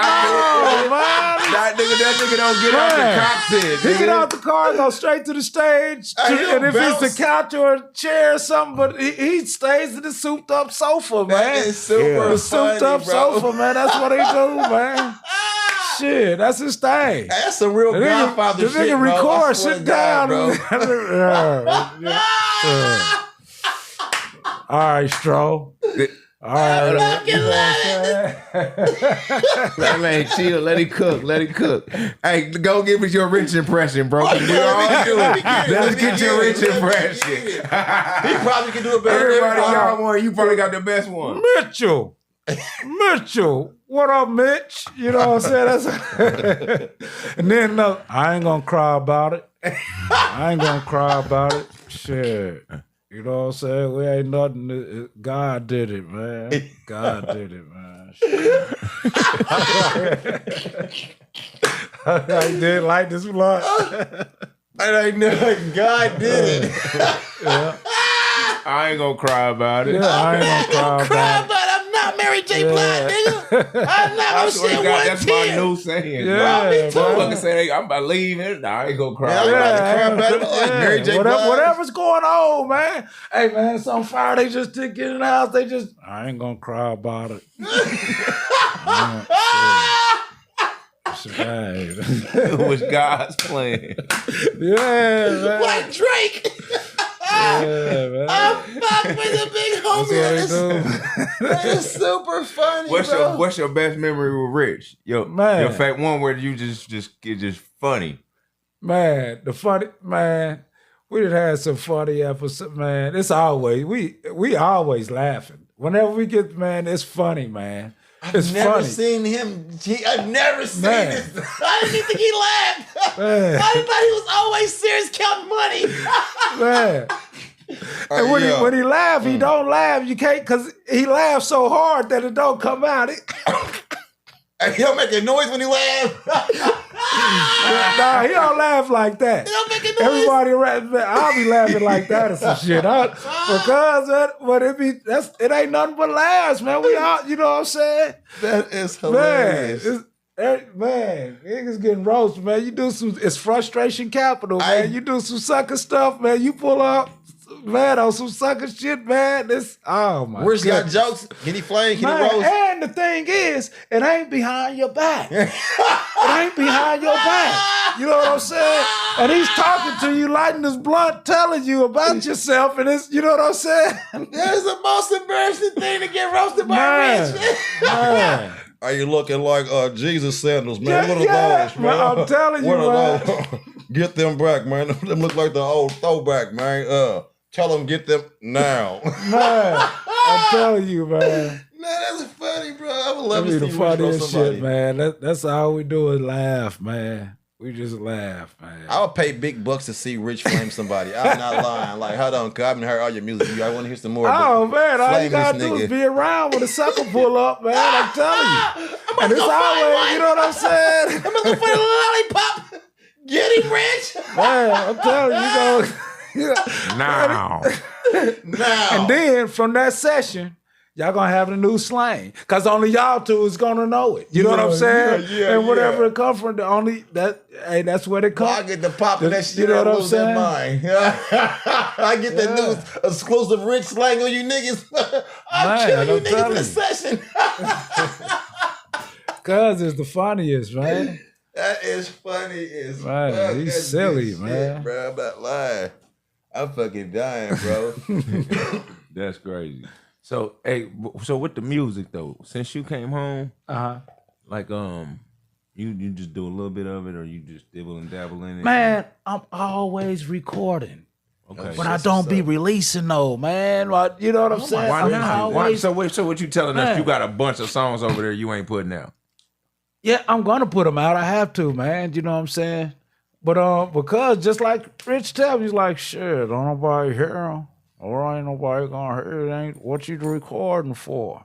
Then he'll probably be roasting me. Look at Mitchell putting together another classic album he ain't gonna put out. Then he'll come up with a name for that. Shit, you ain't gonna put it out. I don't know why you wasting these people's time. You know what I'm saying? So he'll put that cooker up under me, man, and then I'll heat up. But yeah, man, it's a lot of music, and I don't put certain music out there. You know what I'm saying? Because I know that I'm accountable for everything I say and do, right? So, but some music, I just got to record it. And I just, you know what I'm saying? I be like, man, I was really, And so I put it together, and then sometimes I put it out, and sometimes I just put it out on my own personal platform. You know what I'm saying? But yeah, I'm always writing. You know what I'm saying? Then I'm always recording. And so And so, I ain't never heard that ringtone. You see what I'm saying? Because I got tired of my phone sounding like everybody else's. So I was like, shit. And this has come out of the old school collection. This come out when they had the crickets, when they had the flip phones and the slide phone that slide up and down. Let me switch my ringtone up on you suckers. I'm tired of sounding like you little poop-put ass niggas, man. Yeah, you niggas don't even know how to wipe your lips, bitch. Ahead of your time, that's trendy. Yeah. Most people wouldn't even say that. Everybody got the same ringer. Yeah. Everybody got the same ringer. So I had to customize so I can find my phone and I know it's me ringing. James Dunlap said release that shit. Yeah, I said, that's Rich calling. He said, yeah, that's Rich calling you now. Man, get off here now. Now. Yeah, man. I'll put that stuff out, man. I got to. Because speaking of, man, I got to re-record that song and put it out, man. Oh, yeah. It's around there in the studio. Yeah, that's why I said that. I really said that just to, because I know that you like to record. Yeah, I love it, man. He went right in and did it so quick. I was like, man, that was too easy. Man, I love it, man. It's my therapy, man. Just like me hitting the highway and just driving, man. It's therapy for a nigga. Nigga driving fast is therapy. But the only thing is you drive fast, you get a ticket, you might wreck or whatever. But I can go up in the studio and release shit with no consequence. You know what I'm saying? Except to the creator, you know.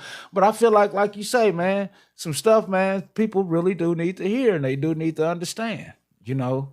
So that's what. I'm back at it, man. I got the Hip Hop Holocaust Volume 2 coming soon. You know what I'm saying? I got some stuff out there. If you ain't tuned in, you know what I'm saying. I got the Cookout, Chili Peppers. You know, there's a few of them out there.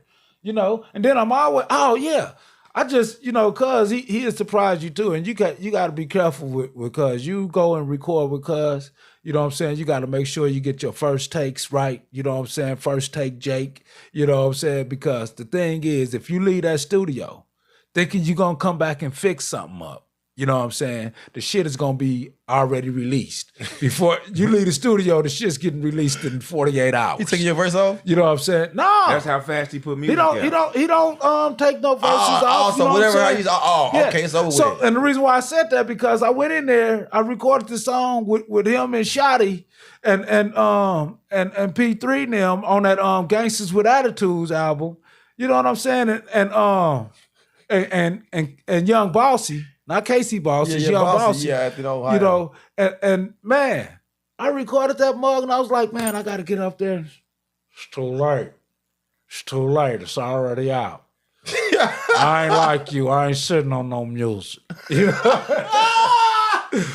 know what I'm saying? So, yeah. But that mug is dope. You know what I'm saying? She fell in love with a gritter, man. Check that one out, man. That motherfucker's dope, man. And then he always put, you know what I'm saying, his different albums, he always, you know what I'm saying, he always make sure, he call me and, you know, give me a holler. We be in the studio, you know what I'm saying? We be in the studio. You got to work with Shotty Boy and them? You was in there with them? Man, P3, when they first started coming to Kansas City, they was going to my nephew's spot, you know what I'm saying? And they was in there smoking it up and all of that, you know, with all they guns and all they, you know, bottles and smoking and all of that. And I'm like, man, these niggas, man, it's, you know, because that's just how they live. That's that generation, man. And I be like, man, shit, man, these niggas got sticks and poles. And who the biggest artist you think you worked with? You feel like that was the biggest one? Rich the Factor. Okay, come on, man. Outside of Rich. Outside of Rich. Let's see. Who's one of the most memorable artists? Or now, my the track that I did with Easy SD, I love him, man. Putting in work, man. Skip Dog. I done some music with quite a few people. But as far as big label artists, not no real big label artists. You know what I'm saying, as far as the track. You know. But that would be it. You know what I'm saying? Skip Dog, because I like his. Now he ain't really big on the radar, but I like him so much. Yeah. Other than, you know, JT the Bigger Figure, he's real popular. Yeah. San Quinn is real popular. Yeah, Messi, you know what I'm saying? Messi more San Quinn. Yeah. That's what we talking about. And the reason why I would I say Messi, you know, because his sound and what he done with his career, he done made a name for himself. He is and I seen him. You know, I remember him being a little guy. You know, a lot of people ever since his incident on Facebook or whatever, and ever since his beef with Jay Diggs and all of that, you know. But Messi Marv, man, Mescaline, man, he done some stuff, man. And underground, and he kept on putting out music, man. You know, he was inspired by Rich. He was inspired by Big Franny. You know what I'm saying? Because them niggas just, he mentions Franny's. He mentions his name a lot. Because Franny showed them some stuff, not being arrogant or whatever, but he's like, nigga, this is Killer City, man. This is how it goes, man. This is how you gotta be. They like, Franny, you crazy, and this vet with these Uzis and shit. These Mach 11s and doing shootouts in your own shit. You crazy like that.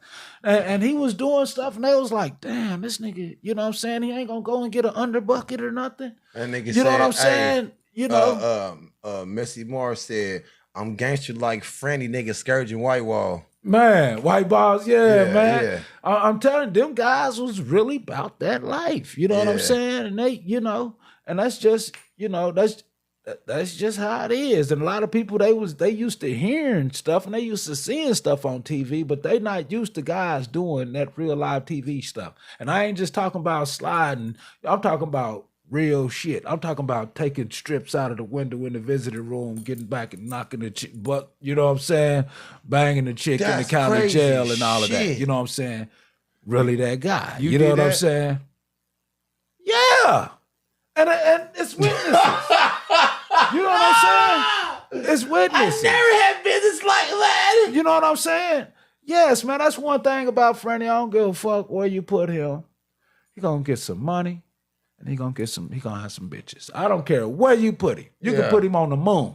You know what I'm saying? They're gonna be hustling moon rocks. You know what I'm saying? But like, they be like, what is this? You be like, nigga, these moon rocks, nigga. You know what I'm saying? And if it's a badass alien bitch that come by, and they gonna have her. She gonna be riding in this spaceship. You know what I'm saying? That's just him and Rich. They, you know, some things about guys don't change. I didn't think Rich would stop drinking, but that's right. But he ain't gonna stop smoking. You know what I'm saying? And Franny, Rich don't drink no more? Huh? He don't drink anymore? Nah. You know what I'm saying? People, you know what I'm saying? That stuff is hard on your liver and all of that. That stuff, you know what I'm saying? Especially after you done crashed so many cars. You know what I'm saying? You decide, you the shit ain't, what is it, Grand Theft no more? You know what I'm saying? The shit ain't GTA. And, you know what I'm saying? Yeah, man. When you had them things is life changing, man. And then, you know, shit, when you can hardly walk after so many car accidents and shit, man, you know, it changes your mind about some stuff. You know, so now he's like, man, shit, I smoke, but I ain't finna, and plus them DUIs, I ain't nothing to play with, you know, DWIs and shit. Rapping Twine had to blow through a thing, start his car. That shit ain't no, you know what I'm saying? I know a chick that had that. A chick that had that. A chick, that's crazy. Yeah. I ain't never seen a female with it. Man, what kind of women do you deal with? That wasn't for me. That was my homeboy's girl. That wasn't my girl. That was his girl. No, that was his. Me of the folks when they say, man, I'm asking for somebody. That wasn't me. I promise you. You know, I claim all my crazy bitches, but that wasn't one of mine. No, that's the first time I ever saw that shit, man. Motherfucker kept going crazy in the car. I'm in the back seat like, man, what the fuck? Why the lights keep... I'm up in the middle of the ride, motherfucker go off and go crazy. You gotta blow that motherfucker in the middle. Yeah. I'm like, what the fuck? Man. Yeah, man. Nah, that's not what you're supposed to do in life. Or with your life. Yeah. Just say no.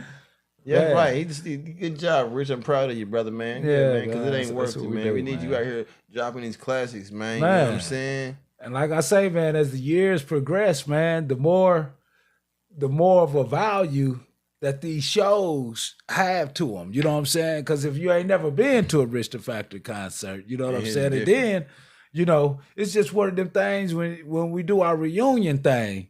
Oh man, it's gonna be bananas. Have Rich ever talked about retiring? It's the new dope game. Yeah, I'll never stop. Oh, I'm just curious. So, yeah. You know, my first Rich the Factor concert ever in my life was at Tremors, and was in Lawrence, Kansas. Oh yeah. Yeah.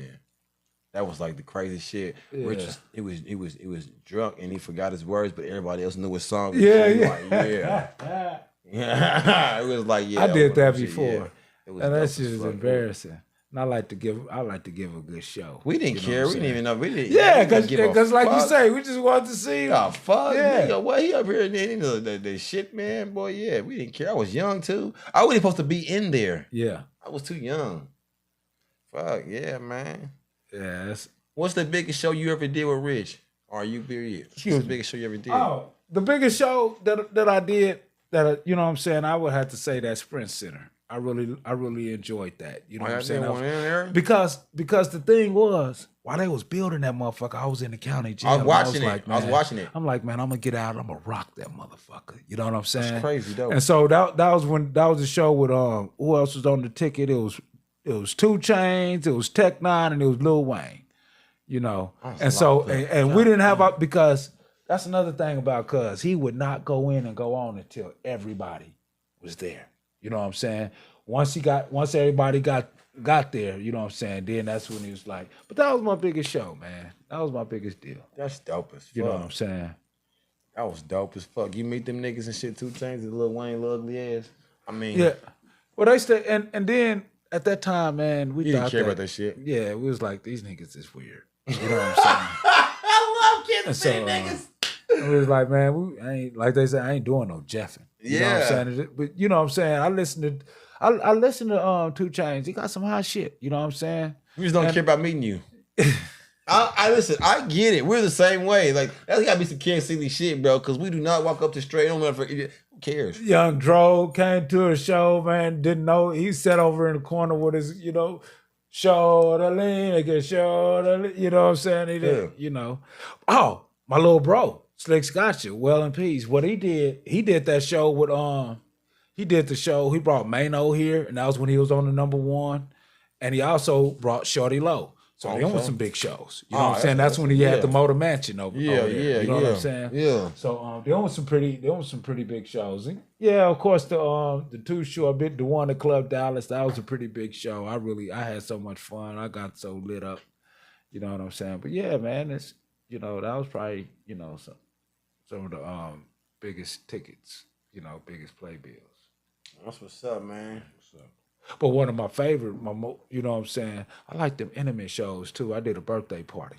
You know what I'm saying? Okay. And about 12, 15 people that showed up. You know what I'm saying? It was promoted and all of that. They paid me to perform, but I love this motherfucker. Yeah. I had such a good time. I was like, okay, I'm finna run through all my shit. I'm running through all kind of shit. I was running through, you know what I'm saying? I had such a good time, man. Hell yeah. So that was like one of my favorite shows, you know what I'm saying? But that, you know what I'm saying, I really enjoyed doing the Sprint Center because that was something in my heart when I was sitting in the county jail looking out them little slits watching that they call windows. You know what I'm saying? And I was like, man, I'm gonna get out and I'm gonna rock that motherfucker. Hell yeah, I said the same shit. I said the same shit. I'm glad you actually got to accomplish that goal. Man. I'm sitting in the county jail looking out, seeing it. Alhamdulillah. Yeah, that is a blessing. Major blessing. Yeah. To accomplish that. Everybody don't get to do that. Yeah, everybody don't get to live out their dream. I remember, man, when I had that studio in that nightclub, you know what I'm saying? I was like, man, I done everything that I wanted to do in life. You know what I'm saying? That was important to me. I'm like, if I was to die today, I'll be fine. But now, since then, I done added to my list. Now I got, I got to win a seat in Congress. I got to build a school. But most importantly, I got to get my bro out of prison.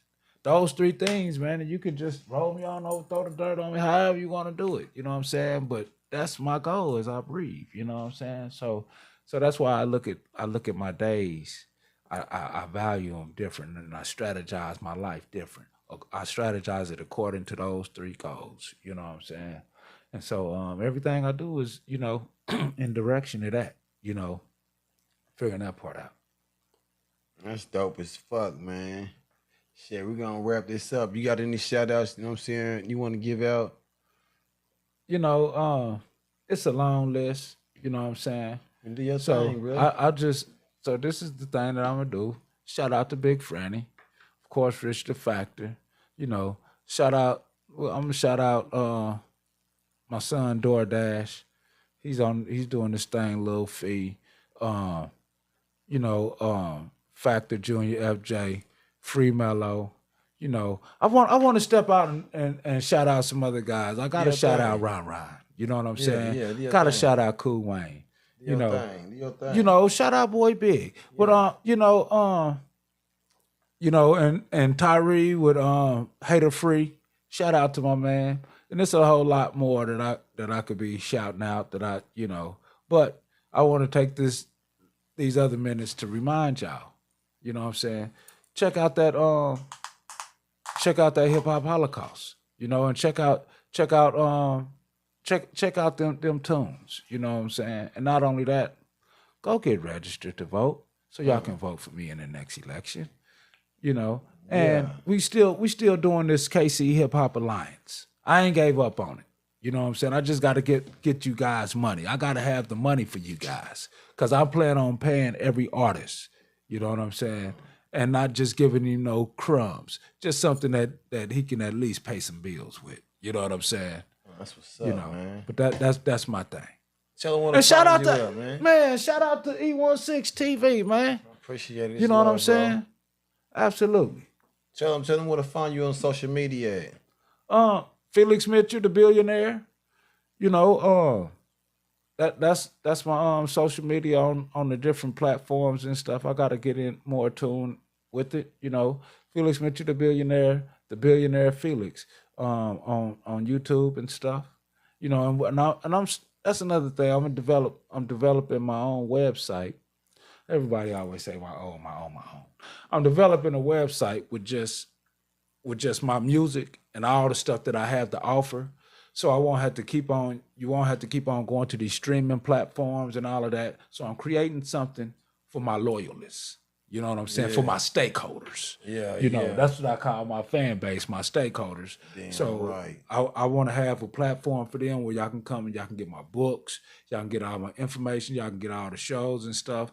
And, some of the different films that these guys in Kansas City is doing. I'm networking with a few cinematographers and filmographers. And so we, guys are doing movies now, And I'm just looking to play some roles, and enjoy and have fun with it. And also, Fox Reader, man. Bring your children out to read, man, with Fox Reader, man. So he's reading books to the children, man. And, he does it at Willer's Books. But we're going to be at the libraries. We're going to be doing it at the libraries. So bring your children out. This is a good way to bond with your children. So whenever I promote the next one, make sure you bring your children out. Man, we have so much fun, and then I read to the children. Fox Reader reads to the children. And then the children reads to us. You know what I'm saying? It ain't nothing like having the child that you bounce off your lap, have them read you a book. You know what I'm saying? Yeah, man, that's what's up, man. And I appreciate this opportunity to share, man, and to vent and all of that, man. Man, we appreciate you for coming out, bro. Absolutely. Appreciate you. Man, we appreciate you. I'm so glad you came through, man. Legendary status, man. Living legend in the city, man, that live his life for something positive, man. So y'all make sure y'all do register to go vote, man. Go tap into whatever he got going on, man. Thanks for tapping in with us, man. I got a show tomorrow, man. If y'all didn't know, man. I got a show tomorrow at the Legends Comedy Club, man. Oh, yeah? Yeah. Not Black Charlie's, but the Legends. Yeah. Man, I want to come out to that show, man. Pull up, man. Pull up. I got a show. I got a show Saturday, too, man. How much is the tickets? I think it's either 10 or 20. I don't know, man. I'll look at the flyer, man. But yeah, man. Let me know, man, so I can come, man. I'll bring a guest too, man. Tomorrow's Friday night, man, because this is Friday Eve. Bring y'all chicks. It's an R&B night. It's R&B singers gonna be singing and shit. I'm the only comedian up there. It's gonna be singing. All right, man. So all right. It's gonna be a vibe, man. So, that's what's up, man. I make sure, man. I'm gonna have to put this on my thing, man, because I say I'll be there and I'll be done forgot. Sunday will come, be like, man, what was I supposed to be doing, man? And I won't remember until I see you. I'll be like, damn, man, my bad, man. Yeah, it's all good, man. I hope to see you there, man. Yes, sir. Yes, sir. Man. Y'all find y'all some babysitters and come see me tomorrow, man. Yeah. All right. I done seen people bring their babies out and leave them in the car. You know, sometimes I don't mind if y'all get the ticket, man. Yeah, if you get the ticket, man. I done seen some shows where the babies was backstage. You know what I'm saying? So shit, just don't let the babies or the babysitter be an excuse. Man. Come see me, man. You know what I'm saying? Yeah, because it's R&B, man. That should be cool, man. You know. Yeah, it's R&B nice. Yeah, it's a grown folks. I'm finna put that in. I'm finna put this in my phone. Yeah, tomorrow at 9 o'clock. No, it's at 8 o'clock. What's going on in there? It's an R&B night. Okay. Yes, it is, man. I'm about to look. I'm not hosting. I got a set. Uh-oh. Yeah, I got a set, man. Oh, man. So you going to do comedy tomorrow night? Yes, at what time? Yes, man. I'm about to look at this flyer real quick. So I want to do it. I want to do it the right way. Man, got a comedy set on Friday night. Yeah, man, I got a show at the Legends Comedy Real Club. Life one. Yeah, 9 o'clock. That's tomorrow. Man got a show Friday night, Legends Comedy Club. That's where y'all want to be at. What time it start, man? Bring a date. I'm about to pull it up right now. Bring a date. So they doing R&B music and stuff, but you gonna get up there and drop some comedy. I got a set, man. They be booking me places, man. Yeah, man. Me, shout out to Legends Comedy Club. Man. Yeah, shout out to Legends, man, and Roby, man. Shout out to Roby, man. Where we at? Doing this thing. It started at 7. Okay, my bad, y'all. It's tomorrow, Clay. It's tomorrow, the 9th, the 8th at 7 o'clock. Bro, I'm dyslexic, y'all. Y'all got. It's tomorrow at 7 o'clock. I got a dyslexic, lazy eye. I'm D too. Yeah, tomorrow, 7 o'clock. Tomorrow, 7 o'clock. 7 o'clock, man. Free. Anything you want to promote? When you be going live, you go live when free. See. Now I'll be going live with my motivational message. I go live on Sundays. I used to always do it at noon, but now it be different times doing on Sunday, man. But I'm trying to start getting up at 7 to do it, man. But sometimes my Saturdays be so wild, you know what I'm saying? And not on no crazy dumb stuff, you know what I'm saying? Because I know I gotta put that cloak on Sunday, so I make sure that I'm not too mannish. You know what I'm saying? But basically, that's what I'm doing, man. Giving guys, enlightening guys about the book, man, about that ministry. And it ain't, you know what I'm saying? I got a lot of stuff that I be liking to share. And more so, man, like I was saying, I be talking to myself a lot of times. But I got quite a few things. I got the info hour that I do at the library, but all of them is different days scattered around. That's why I gotta have my website. So then I have I have my channel, and then you can tune into the channel, and then you can see all the. It'll be like a network, and it'll be regular program. Archive. The programming. Yeah. That's crazy. They said Felix Mitchell for president. Go and give him a president. Let me see your president smile right there in that camera right there. Or I do it like my big bro Franny. Yeah, that's it right there. We're gonna sign out on that note. Yeah, man. Appreciate it, man. Yeah, we gone. Thanks for tapping in, y'all.